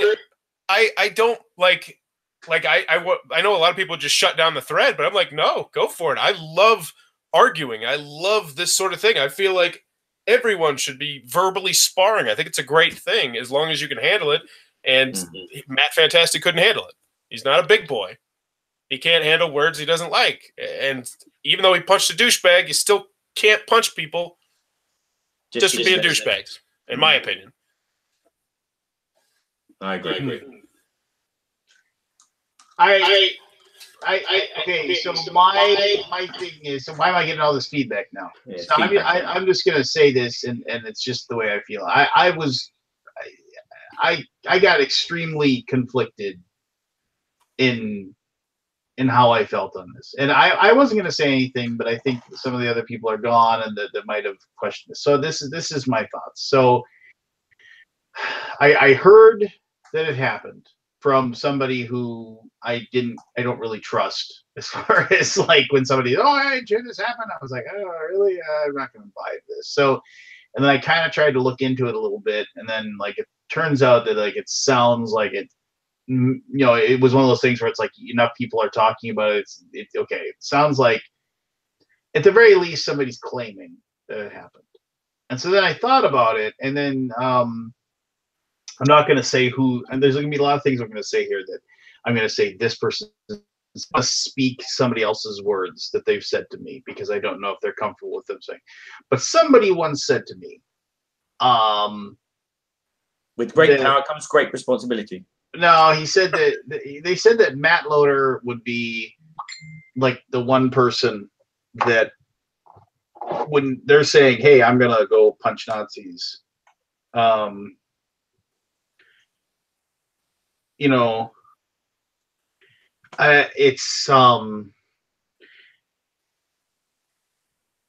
it's one of those things where there's so many questions as far as like, did like you always wonder, it's like, was there a confrontation? Was it literally like somebody walked up and just started wailing on somebody? It's was alcohol involved? There's all the kinds of things. But somebody once said it's like, Matt, like, would do it. Like they said, he's the one person that, like, when they say, oh, I would do this, that, and the other thing, it's like, yeah, he's the guy that would, and which, fine. You can call it strength of conviction. You can say it's crazy, whatever. I'm not going to argue one way or the side. You can, and so my big thing is that if I had a buddy that, like, basically it was like, stupid drunk night at the bar, walking out of the bar, he had argued with a couple of guys, he had kind of let his mouth run. He'd let his mouth run before, but we walk out, a group of guys comes up to us, want to fight. So we get into a scuffle outside the bar. My buddy ends up getting cold cocked. He falls back, hits his head on the pavement. He ends up in the hospital for 5 days. He could have been killed. Just like, knocked out, you fall back, you hit your head in the pavement. I mean, you're like, you need to go to the hospital. You can die from that. And it's just, for me, it's like, yeah, this Jeremy Hambley guy, from all I've seen, he's just kind of an idiot, but he's whatever. He's on the YouTube, and he's spouting his bullshit, and he's got his whatever followers that want to believe in what he says, and they feel emboldened by it. great, whatever. Ultimately, he's not damaging anything. You know, like the people that hate him are always going to hate him. The people that follow him are always going to follow him. The people that it's just like he's just one of those weird icons that people put up and they're just going to buy into, and you're either going to hate the people in the middle aren't going to pay any attention to him. The people that buy into it, what he's saying will follow him to like and just say, oh, you know, go for it. And the people that hate him will like peripherally kind of follow him and listen to what he says so they can find out why they hate him. Ultimately, like he does, in my opinion, like you can say, oh, as long as somebody's raising their voice and saying, you know, this, that, and the other thing, this is what I believe, that they're always going to hurt people. But I really think that the people on the outliers really don't do much. I mean, nobody is like who is like, oh, nobody who's in the middle and just like is going to listen to a video by like a misogynist, sexist asshole and say, yeah, that makes a lot of sense. I mean, it's like you got to be walking down that path to begin, right? And I know people are going to say I'm an idiot for saying this, and that's fine. I just, you know, maybe I'm wrong. I could be wrong. Educate me. But I mean, so here's my whole problem is that it's like attacking this guy. One, think about yourself for a second. You attack this guy, what if you like seriously injure him? What if you you paralyze him or kill him? You know, it's like you're going to jail. $1 million baby. Your life. What? Yeah, I mean, it's like your life as you know it is over. It's done. It's like, what an incredibly selfish and stupid thing to do. Like, and a lot of people are going to be saying, oh, well, you know, it's like he did it, you know, if allegedly, if he did it, you know, it's like he did it, you know, for a greater cause. Okay, fine. You know what? Fine. Then maybe he's willing to go to jail over it. And that's, you know, and if he is, then, you know, that's his decision. But it's like, when you do that and you're like, and they said he was with other people, like you're like, by doing that around other people, unless they've given you their express consent, it's like, yeah, go kick his ass, you know? It's like all of a sudden you're involving them. Like you've now like made them culpable, like, you know, because of the fact that like it's like, yeah, you probably didn't take it part of it, but I mean, you're putting them in a horrible situation. What if they get approached by the police and they say, "Oh, were you there?" And they're in a situation, you know, and it was just like, I don't know, it's not what you want to hear. Yeah, it was just, I don't know. I think it was one of those things where I don't know what happened. I wasn't there. And there's a lot of people that are like, that probably do know exactly what happened. Wow. One of the guys in chat, Chris, is saying the university Matt works at has released him since then. So good for them. Good for them. You got to stand up for that. Like, what do you mean released him? Like he worked for a university, I'm pretty sure, and they let him go. Well, I was, and the other thing is, the biggest part of this controversy that I find the most interesting is how Gen Con just swept all of it under the rug. Like, they were banning people who were commenting on their Twitch about it and banning people on their Twitter who were bringing it up. Like, it turned into a bigger deal because they weren't willing to just address it one way or the other. Like, they were like everybody else. It's just like, oh, we're not talking about this. Nope, not talking about it. So it just took his life of its own. Like normal with the internet. Just...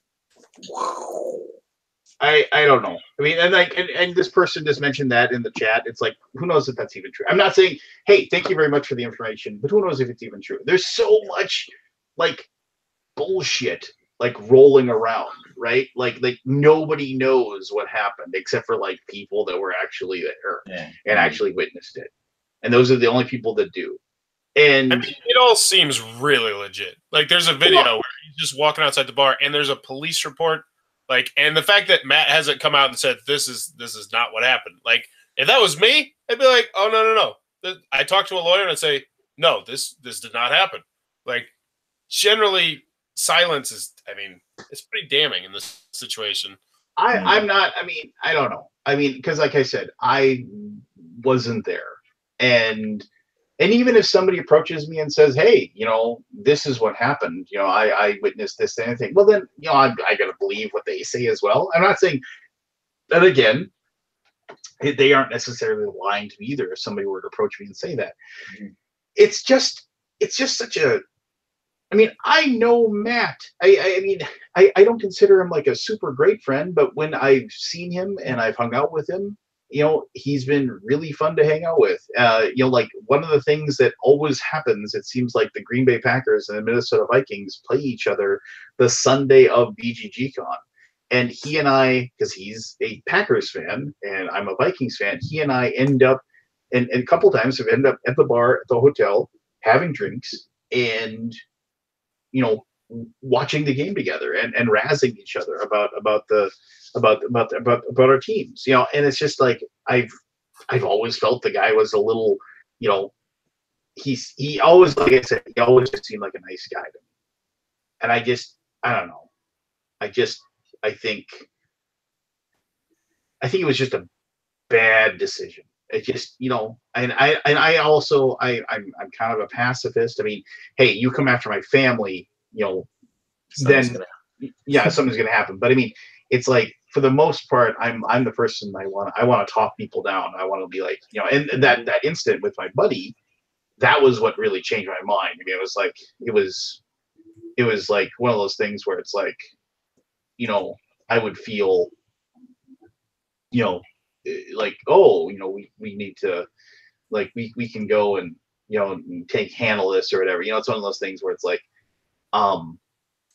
but, you know, seeing my friend laid out on the ground, I was like, ugh, you know, like that could have been me, you know. I mean, it was like, you know, it's just one of those things where it's like, that's not good, you know. So I you know, you can be angry over what somebody says because they're just an idiot.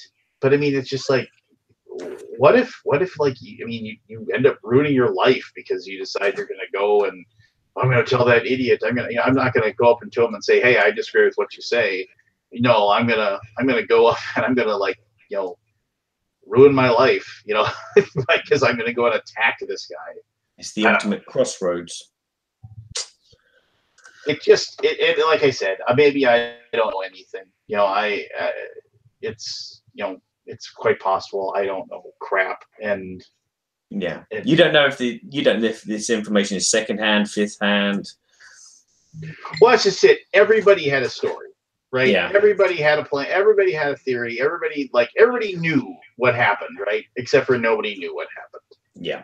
And that was, you know, ultimately what it was, you know, for me, that like kind of was like, ugh, you know. But what do you do? You want some lighter news? Some lighter humorous news? I can't name the company because I was sworn to secrecy about it. But no, I'm serious. It's just a little fun aside, just to change the topic, but also give a very funny story about Tom Vassell. That he got a package from that was a party game delivered to his door, and apparently he was gone for a week. And I also got the same package from the company, and they had this creative packaging that was like giantsextoys.com and like big lettering on the side of the box. And apparently it sat outside of Tom's store for like a week, which made him very upset. And and they didn't know that he was like a pastor or something. And apparently it tickled me to no ends. Just imagining that. That is kind of funny. Nice little segue. But yeah, can't tell you the company, but it was very funny. Sounds it. Oh dear, what would his neighbours be thinking?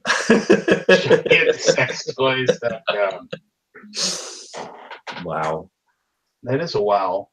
That is a wow. Oh, yeah. Poor Tom Kabuki. Yeah, poor Tom. That's the last thing we need. If it was really sex toys, and the big scandal is high profile board game reviewer is exposed as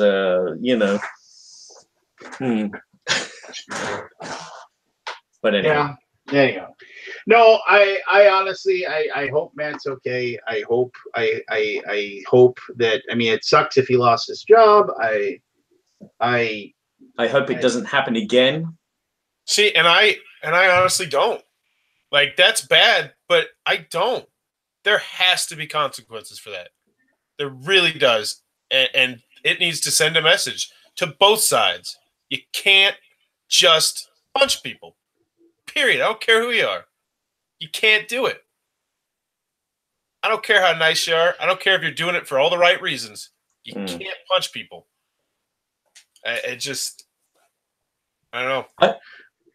I punched Rob Warren to test his muscle. Oh, he's jacked. He's a jacked. He really is. Who's jacked? Matt. Oh, see a picture of him without a shirt on. He's a big dude. He'd kick the crap out of all three of us probably. But you can't punch people like unprompted. I mean, all of you guys are pretty jacked apart from Forrest there. I mean, Pete's jacked and Keith's jacked. Wow, man, can you guys give bear hugs? Whoa. I couldn't breathe for like 3 seconds. It was like, hey, I don't want to dwell on it, but it's just like it's just, and this is gonna sound a little conceited, and I apologize for that, but I mean, it's just like it is really weird to me that the people that are saying, "Hey, I'm gonna go punch Nazis" or whatever, which I also don't agree with that. Like, okay, I'm gonna punch Nazis. Why can't it just be punch assholes? Because who gets to decide who's a Nazi and who isn't? Honestly, and who gets to decide who's an asshole? That's the other thing. Well, I mean, you can say you don't like people that smoke or assholes because they're smoking and you're not a smoker. Well, okay, fine. I agree. But fine. But I think like and I could, once again, I could be very wrong here, but I think that people like say punch Nazis because Nazi is a word that carries with it a certain amount of vitriol and hate towards them.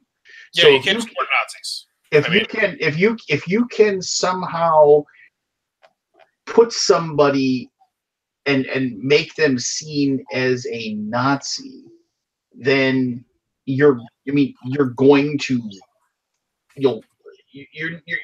going to, like, people aren't going to be like, oh, why'd you do that? I mean, they're going to be like, oh yeah, get the skinheads out of here. I mean, that's going to be the attitude people have, right? So I have a problem with like labeling some, because I mean, what's a Nazi? I mean, it's like, I'm sure somebody will tell me what the definition of Nazi is or whatever. But I mean, I guess I don't. And once again, if I'm wrong, somebody educate me. I'm more than willing to be educated on this stuff.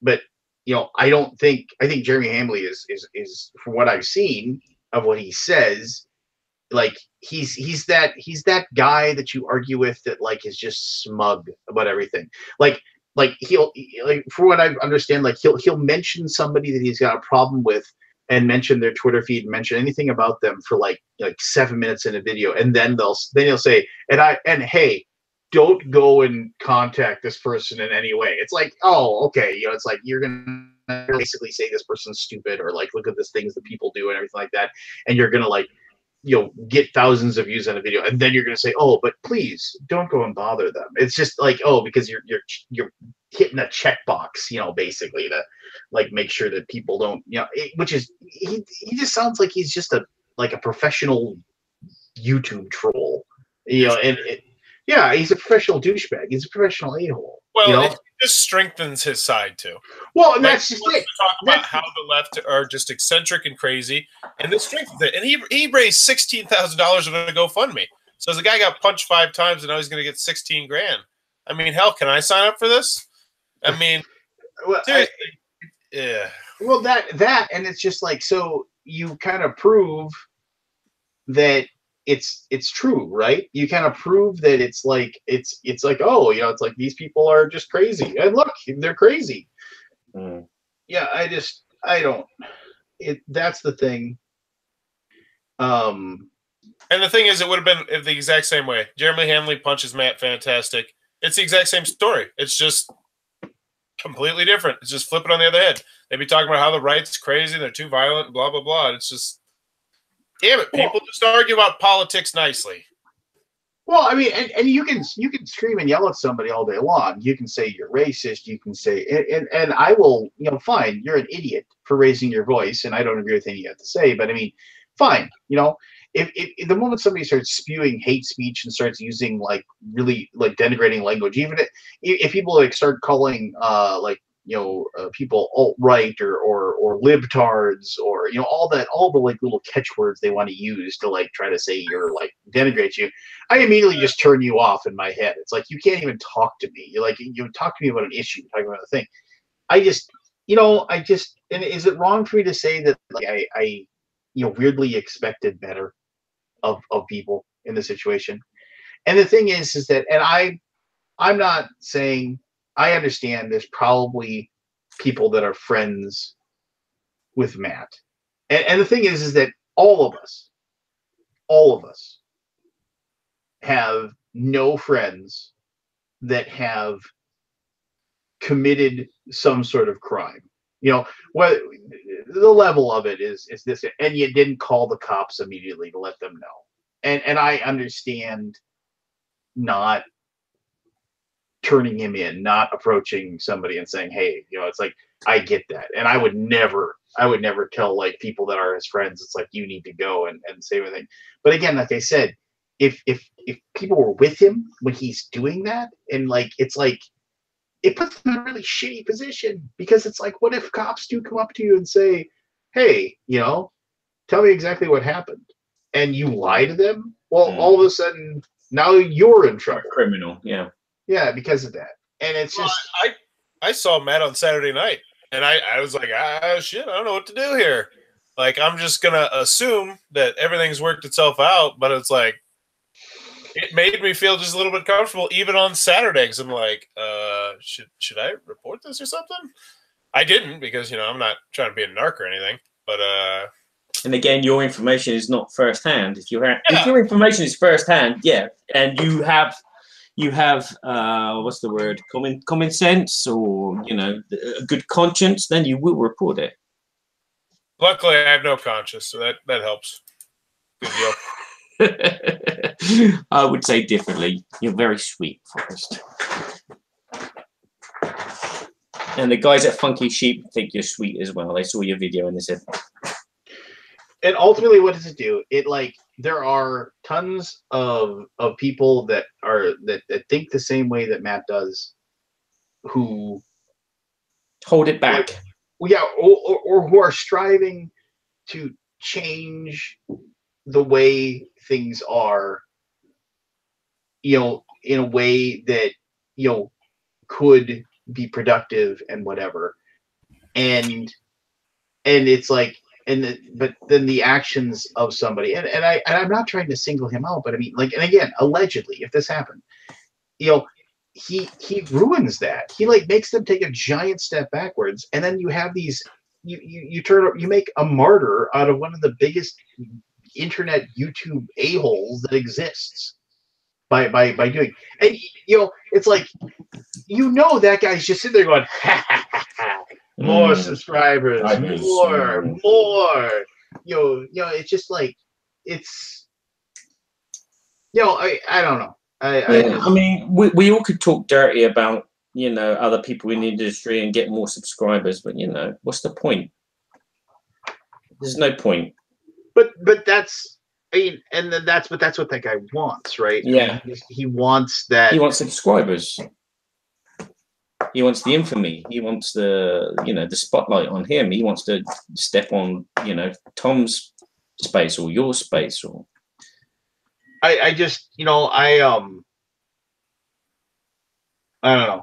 It kind of also proves my whole thing of nice guys do finish last, because it's just like, look at me. I'm an example of a nice guy finishing last. I mean, Forrest, how many subscribers do you have? Well, I have 16. 16,000. 5,000, I think 16, something like that. All right. 5K. Yeah. I'm half of that. And I was probably doing this before you as well with the dice tower. So there you go. Nice guys do finish last. But Yeah, I don't care. I still do it. I love it. You know, I'm not going to complain. I do complain. Well, I do, especially I when someone brand new comes in and they've got green hair and that's it. They get ratings because they got green hair, and then someone else comes in with green and purple hair and tattoos everywhere, and they get. I was gonna say that like I saw earlier today, right when I was setting up and everything like that. You have to pull up I had to pull up my creator studio to do a live stream, and I saw I was at like 2.999982 total views on my channel, and I was like, huh, I'm gonna hit 3 million, and I was like, so I took a look, and it's like, yep, I'm over 3 million. Nice. Yeah, I mean, it's kind of neat. It's like a drop in the bucket compared to a lot of the people, but you know, I'm pretty excited about it. Yeah. Go and check Social Blade. I might do that actually now. No, I just I'll just say this. I sincerely hope Jeremy Hambley eventually vanishes and disappears. Or you know what? Actually, you know what? I'm going to take a positive approach. I sincerely hope that someone at some point takes him aside and has a very, very good conversation with him, and he somehow, like, if he truly believes the things that he says and does, he eventually becomes a more moderate and like more accepting and inclusive force and presence. Because honestly, if he could be like that, I think that he would be a wonderful person to embrace kindness and decency. Are you talking about Jeremy Hanley? Yeah, I am. I just he's a douchebag. No, he's a douchebag. But I mean, instead of having him like throw him into a pit and then throw the pit away, I mean, that's what I would hope. I would hope that he was. No, I mean on like what seems to be a personal level. Like I watched a couple of his videos after the fact, and he was like, "Oh, I might leave my $3,000 hotel room. Oh, they ripped my $200 shirt." Like he's one of those people, and it's really hard to like you, especially with your beliefs. But just if you're one of those people, like it seemed like he was going out of his way to talk about how awesome his shit is. Well, and that's fine. But I mean, so what I'm saying is that. Why not? He's got a large following. He's a lot of people that believe in him. Why not, instead of just like making sure the guy vanishes off the face of the earth? I'm gonna say, wouldn't it be awesome if he like embraced a message of acceptance and love and inclusivity and moderation and things like that and progressive attitudes, and then he used the power to do that. So that's what. Now, barring that, YouTube channel gets canceled and he just dies in ignominy, just like and nobody ever knows. But ultimately, because I consider Matt a friend, I think that it would be really, really awesome if, like, one, he learns from the situation, and I think he will. He's a smart guy. He's in my opinion, he can be a very even-tempered human being. And I think that, like, and hopefully, like, his life isn't too damaged over what has happened. I don't want him to go to jail. I know if you assault somebody, there should be some sort of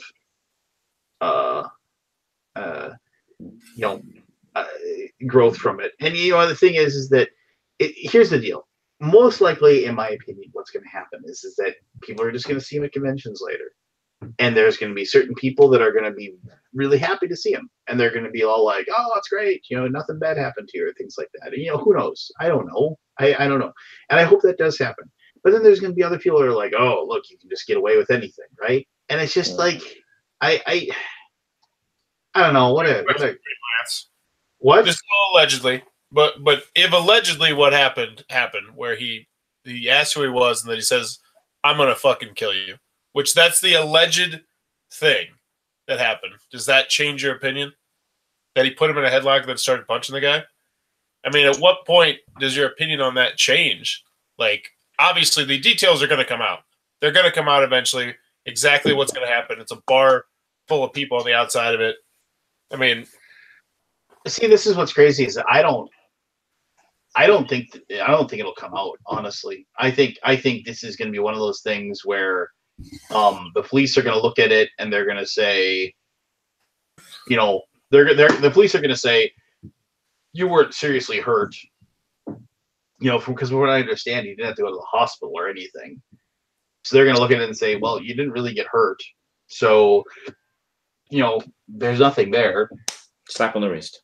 Yeah. And they're going to, you know, you can scream. I don't know exactly how it works, but I think you can scream and yell and want to press charges all day long. But, you know, it comes down to, it's like, you know, he's going to have to admit that he did it, or, you know, or whatever. I mean, it's just like, they're not gonna prosecute him. They're not gonna waste their time on it. And I think with the $16,000 he raised, I mean, he's gonna have a lawyer that's gonna be able to push this through. Well, no, but you don't if it's a criminal case, you don't hire a lawyer. I mean, that's up to a DA to say, okay, we're gonna arrest you. Yeah, there wasn't a cop who saw him do it, or anything like that. It's just, so it's one of those things where it's like, it's just the time and effort needed to do something about it won't happen. So, I mean, now he can hire a lawyer and he can pursue him civilly and say, I want damages. But I mean, if he didn't really get hurt in some way, then how do you get damages? I mean, I don't know. I'm not a lawyer, obviously, so I don't know what you can do to affect it. I mean, it's one of those things where it's like, I think almost nothing will happen. I think that's ultimately what will occur. I mean, I do think that it was weird that the part that bothered me the most was the people who weren't there, knew nothing about it, and were immediately saying it was okay for him to do what he did. And I think that's what drove me the most crazy. People saying it's just it's just or I don't know. I don't know. We'll see the fallout, whatever it may be. Luckily, though, we got the BGG Hot Games room to keep us out of trouble, right, guys? Yeah. Well, that and having my daughter, with me, so it was just I was like, well, time to go to bed. Just that's, famously, David Robinson. I think I've told the story before, but his anecdote was when he got older in his career as an NBA basketball player. Are you talking about the Admiral? Yeah, the Admiral.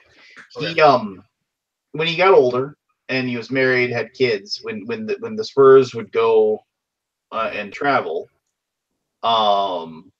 he would the other teammates would make fun of him because he would eat at the hotel, and he would just sit there, and he would he might go to the gym at the hotel and just do a little workout, but he would order room service, and he would stay in and he would watch movies, and that's what he would do.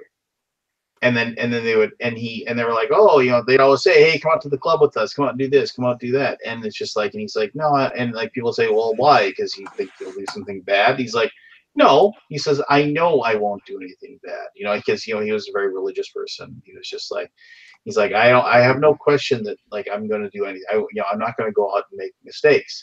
He said, but if I stay in my hotel room and I order in some food and I watch a movie and I call my family and I tell them good night and I love you and I go to sleep, he said, there's no chance anything bad can happen.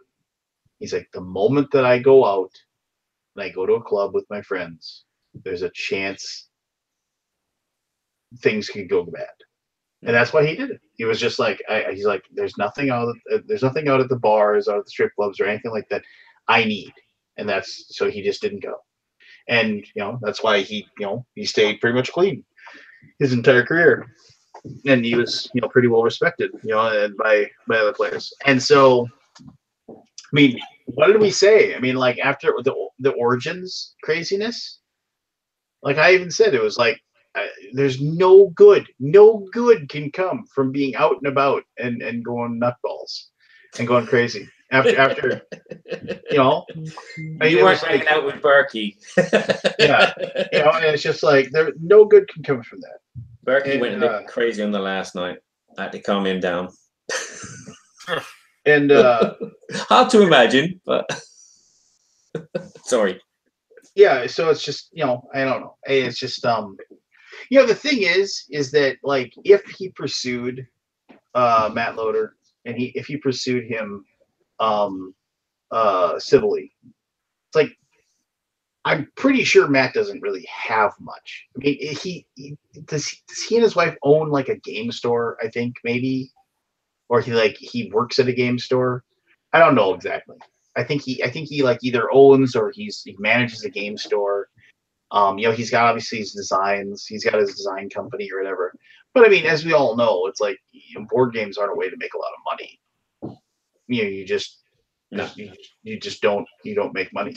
In board games. Well, I mean, there's exceptions, obviously, but so, I mean, it's just like you can't squeeze blood out of a turnip, as they say. So it's. Do they? I thought it was a stone. No, that's what my grandpa used to say. You can't get blood out of a turnip. So it's just like, and so it's one of those things where it's like, if there's a GoFundMe to fund this guy's like lawyer bills or whatever. It's just like, other than to make a point, I don't even see him really being civilly chased after either. And that pisses me off. Well, like, why? Nothing happened, because if it happened that he just went after this guy and just punched him, like that's not cool. There has to be a consequence. I don't care if it's a guy that's a cool guy. And before he blocked me, I've hung out with him. He's a nice guy. But it doesn't matter. If it's just a guy going up and saying, hey, are you Lance? And just punching you in the face, it's there. Well, I guarantee you, unless the guy was pretty big. Don't get into how big we're not swinging our dicks here. I'm just saying. No. One of the really great things is that I've never had to worry about that, because everybody always assumed that I would like murder them if they attacked me, which I'm like as gentle as I'm as gentle as a teddy bear. I don't want to hurt anybody. Imagine if it was, it was one of your kids when they turn 18 and somebody just walks up to them and just punches them. I mean, it's. Oh, I would kill that person. No, but you would want there to be something done. You can't do it, and if nothing comes of it, I think it's only going to encourage more of it from both sides. Well, what I'm pretty sure, if nothing, and this is what sucks, if nothing happens because of it, Matt has a very, or I should say, Matt enjoyed a very visible, very in your face, larger than life persona online. And from what I understand, he shut down all of his social media. And if he's smart, he'll delete everything off his social media. Like go through and just, but I'm sure it's all archives. He can't, truly delete it anyway. But, yeah, ask James Gunn.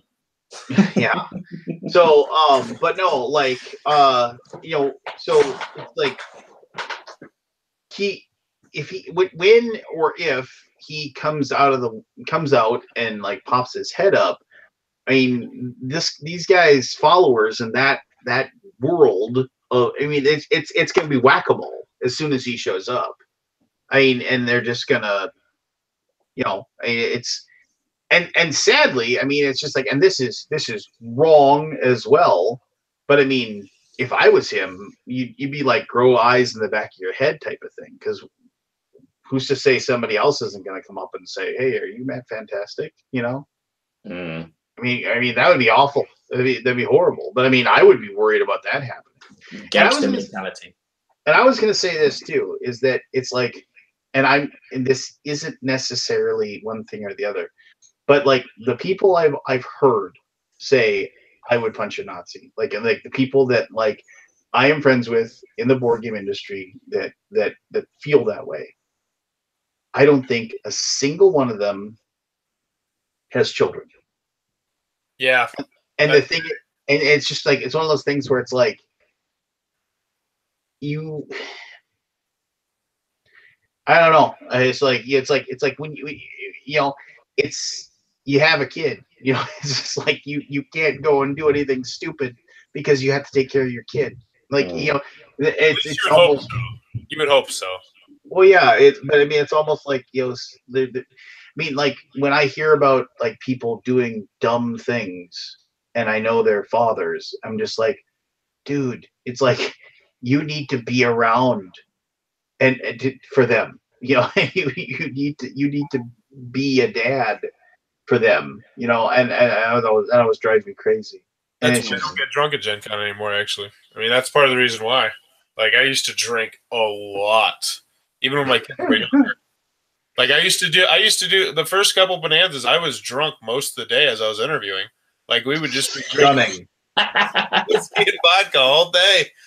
But yeah, I mean you're not the most important person in your life anymore once you have a kid. And, so here we are, the fancy fight booth, and we're looking at this Imperium's War Star thing. Star Trek.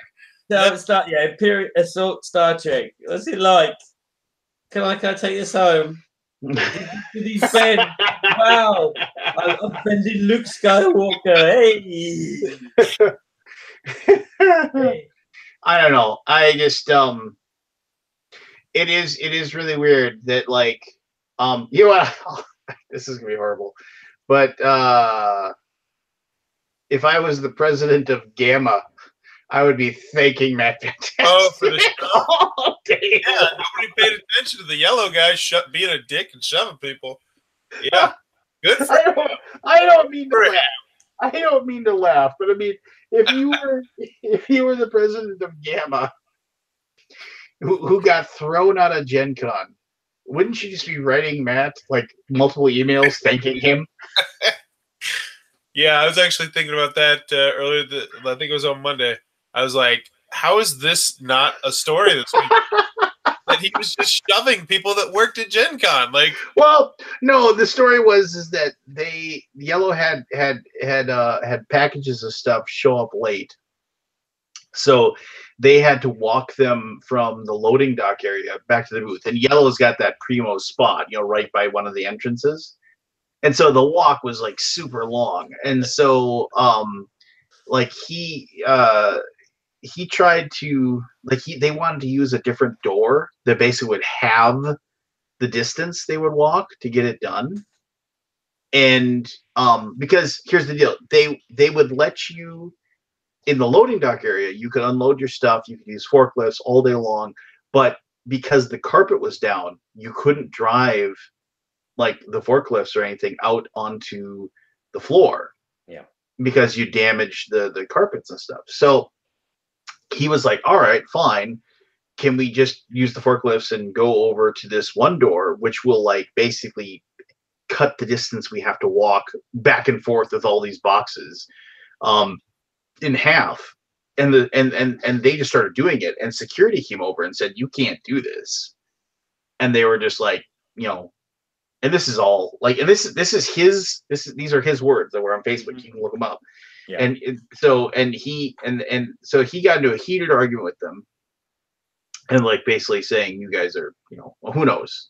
I'm sure there was a lot of like colorful conversation going on. And so they said, no, you need to go. So basically, like they had to run back and forth from this, carrying big heavy. You've carried a giant couple boxes of games. It's like 25, 30 pounds in your hands. You got to walk all the way across the floor, going up and down all the different rows, because it isn't all. So I'm sure it was like, getting hot, your arms hurt, you're angry. And like, so he does this and he comes back and he's coming back with more stuff. And he's got it like, basically he's got his boxes and he's carrying them. And you can imagine, I don't know for sure, but I can imagine it's covering up his badge, right? That's and like one of the security guards that he got in the argument with says, "I'm gonna need to see your badge." Now, is it probably like that's the rule of the thing? Probably. You know, I need to see your badge before you go through the door. Is it? And I don't know for sure. Is it possible that person that got in an argument with him just wanted to give a little flex of their little power and just kind of say, "Oh, you're going to yell at me? Oh, I need to see your fucking badge. Put down those boxes there, smart guy, and show me." You know. And so when they put their hand out to stop him, he like shoved past them and kind of told them, you know, probably what they can go do to themselves or their mother. And so when he got to his booth, the head of security of Gen Con came over and they started having a discussion that I've heard that wasn't professional, probably. And that's when they said, you know, he was like, "Did you actually, you know, put your hand on one of the security people?" And he said, "Yeah." And they said, "You're gone. You're out of here." And that was that, you know. And he said it was not so much what he did. It's because, and he said, in basically in his statement, he said, "I'm completely 100% accountable. You know, my actions are there. There's no excuse for my actions." But like he said that the security of Gen Con described it as they have a zero tolerance policy for it. So you, even though, you know, there's an explanation, which still wouldn't excuse it, he was still gone. No second chance, no nothing, and that was that. Yeah. Now, but again, it's like you hear that, like, you know, pretty important person in the board game world. In the board game world, like I said, the president of Gamma gets thrown out of Gen Con. And like nobody cared. Well, I'm sure people cared, but nobody noticed or cared. No, nobody knew about it until he posted an apology on Facebook. Because there were bigger, more fantastic things to talk about. Ho ho ho! Yes, I gotta get off tonight. I got 4 hours. Yeah, I suppose time for bed. For all the boomers that came up and talked to us at the Gen of Con, thank you so much. I don't know, Forrest, did you run into any people who are fans of the show? Yeah, I think it's 1 or 2. Yeah. Yeah, so I was actually like surprised at the number of people that were actually like, "Oh, hey, Bob," you know. Well, it's just the 3 of us, and I saw there was like 20 people watching. Yeah, so there you go. So people that came up and like, yeah, so pretty cool that like you took the time and like to come up and say hi. For those of you who didn't come up and say hi to us, you guys are jerks.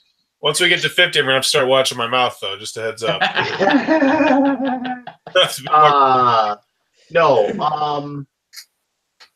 Yeah, so I don't know. Just I like Gen Con was weird for me. Ultimately, like normally I feel really sad when I leave, and I wasn't really sad this time. I was just kind of like, yeah, I'm ready to go, which wasn't a bad thing. It was one of those things where I was ready to go.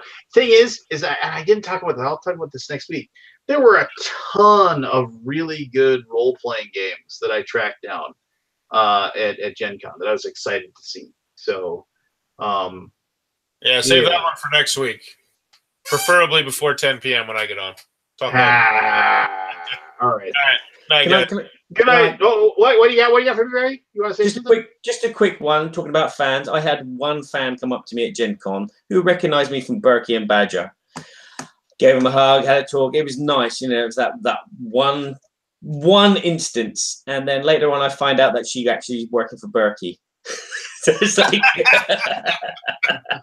did she walk up to you and say, "You got a face for radio, and a voice for print"? I gotta say, I love the segments on the Dice Tower. When you used to do those, I really enjoyed those. Thank you. Yeah, those were good. I'm not just blowing smoke up your ass. I've never gave Lance a compliment in his life about his segments. That's fine. I'm just kidding. No, I did. I like you have a creative spin on it. I've always enjoyed them. Yeah. Good night. Oh, and I also, I'm sorry, I apologize. One last thing. one last thing, because you would know this. So the big hullabaloo about the fact that Anita Sarkeesian was going to be there, I didn't hear about anybody saying anything about it. I called this 99% of the people that go to Gen Con don't care. Just like with Matt Fantastic and the other guy, 99% of the people don't care about that because they're there to play games and have fun. Most of the people don't care about the guests of honor or who gets punched or the president of yellow. They're there to buy games and have fun, which is that's the thing we forget sometimes. Yeah, they're not there to shake our hands and say, "Oh, I'm a big fan of your show, buddy. I love you, cats. Yeah, I love you all." No, they're not there for that. Did anybody go and see her talk? I mean, I haven't heard anything about it. Like, supposedly she had and I'm not saying it like to trounce on her or anything like that. I was genuinely interested to hear what she had to say. And have you watched any of her segments before? No, I haven't. But I mean, she was going to be at Gen Con and talking to like board gamers, and I know she's more of a video game person. So I was genuinely interested to see, what she would be thinking, how those two things kind of roll together. I guess I don't know. I just I guess that's what I was interested in. I didn't hear anything about the fact that she was there. I didn't hear about from anyone who went to go listen to her talk. I didn't hear about anybody like protesting her speech. I didn't hear anything about supporters like shouting down Nazis at her speech or anything like that. It was just seemed like it was like a complete non-event. Like nobody cared. I can't find anything on YouTube about it. That's because she's a guest of honor. Nobody cares about any of the guests of honors unless they're legitimate celebrities. Like, yeah, I don't know. I'm not saying that in a mean way to her. It's just, who cares? You bring last year it was the 80-year-old woman from Star Trek. Who gave a damn? I mean, it's just what? She was the lady that was the first black-white kiss on TV, I believe it was. Yeah, Nicole Nichols. Yeah, I didn't like her because she got my damn way on her cart. And I was trying to walk fast, and she was in this cart. Yeah.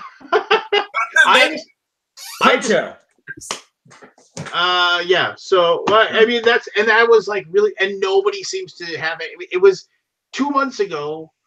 Everybody on God's green earth wanted to talk about how, why are they inviting her? And then there was people that's like, we're gonna make sure that she's got in a safe space to talk. And it was like that was everything anybody wanted to talk about for 2 weeks. And then Gen Con shows up and it's just like, who? I mean, seriously, it was a total who? Would it have been different if it was Will Wheaton? I'll talk to you guys later. I'll talk to you too. So I mean, if anybody knows anything about that, if anybody went to this talk, I'd love to hear how it went, and because I'd be interested in hearing what you had to say. And I'm saying that truthfully. I'm not being a weirdo. I truthfully want to know. You never know. There might be a YouTube video posted somewhere. Yeah, you'd think, right? But I haven't found anything yet, so. Okay. All right, go cook breakfast for your family. They're all on holiday. I'm on my own. All by myself. Yeah.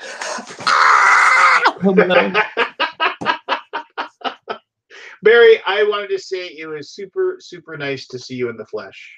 Yeah, it was. I could echo the same thing, and it was even better to feel your flesh pressed up against mine. So that was shocking. I was like, I see you guys very rarely. You probably more than everyone else on the Alaboom, and to actually get hugs from everybody and be recognised by all your guys, even though I didn't recognise you because you're all beefcakes and taller than me. I'm just a small English guy, so hopefully I didn't offend anyone earlier when I told them that they were disproportioned. But no, you didn't offend anyway, brother. You don't have to worry about that. So yeah. So yeah, it was really good to see you. Thank you very much for making me feel hospitable.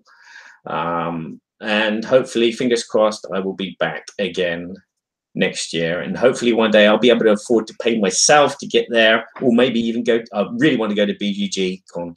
BGG Con is super, super awesome, dude.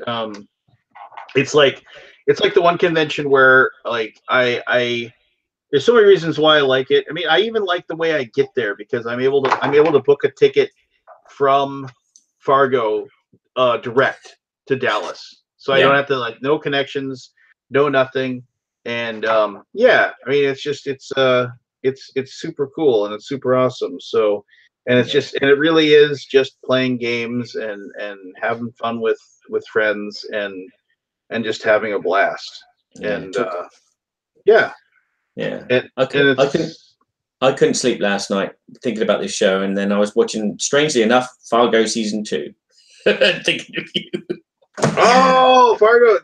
I need to go rewatch season 3. So I'm just waiting for season 4. Yeah, have you watched all the seasons? I've watched one. I've got 1 and 2 here. I need to get 3. It's amazing. Season 3 is different. I'll say that, but it's different in a good way. I don't know. It's really well done. Yeah. So well worth the watch. Okay. All right, brother. I'll see you next week. Take care. Well, no, I'm in England next week, so I won't be able to. I'll see you 2 weeks from now. Okay. Hopefully. All right. Ciao. Thanks for watching, everybody.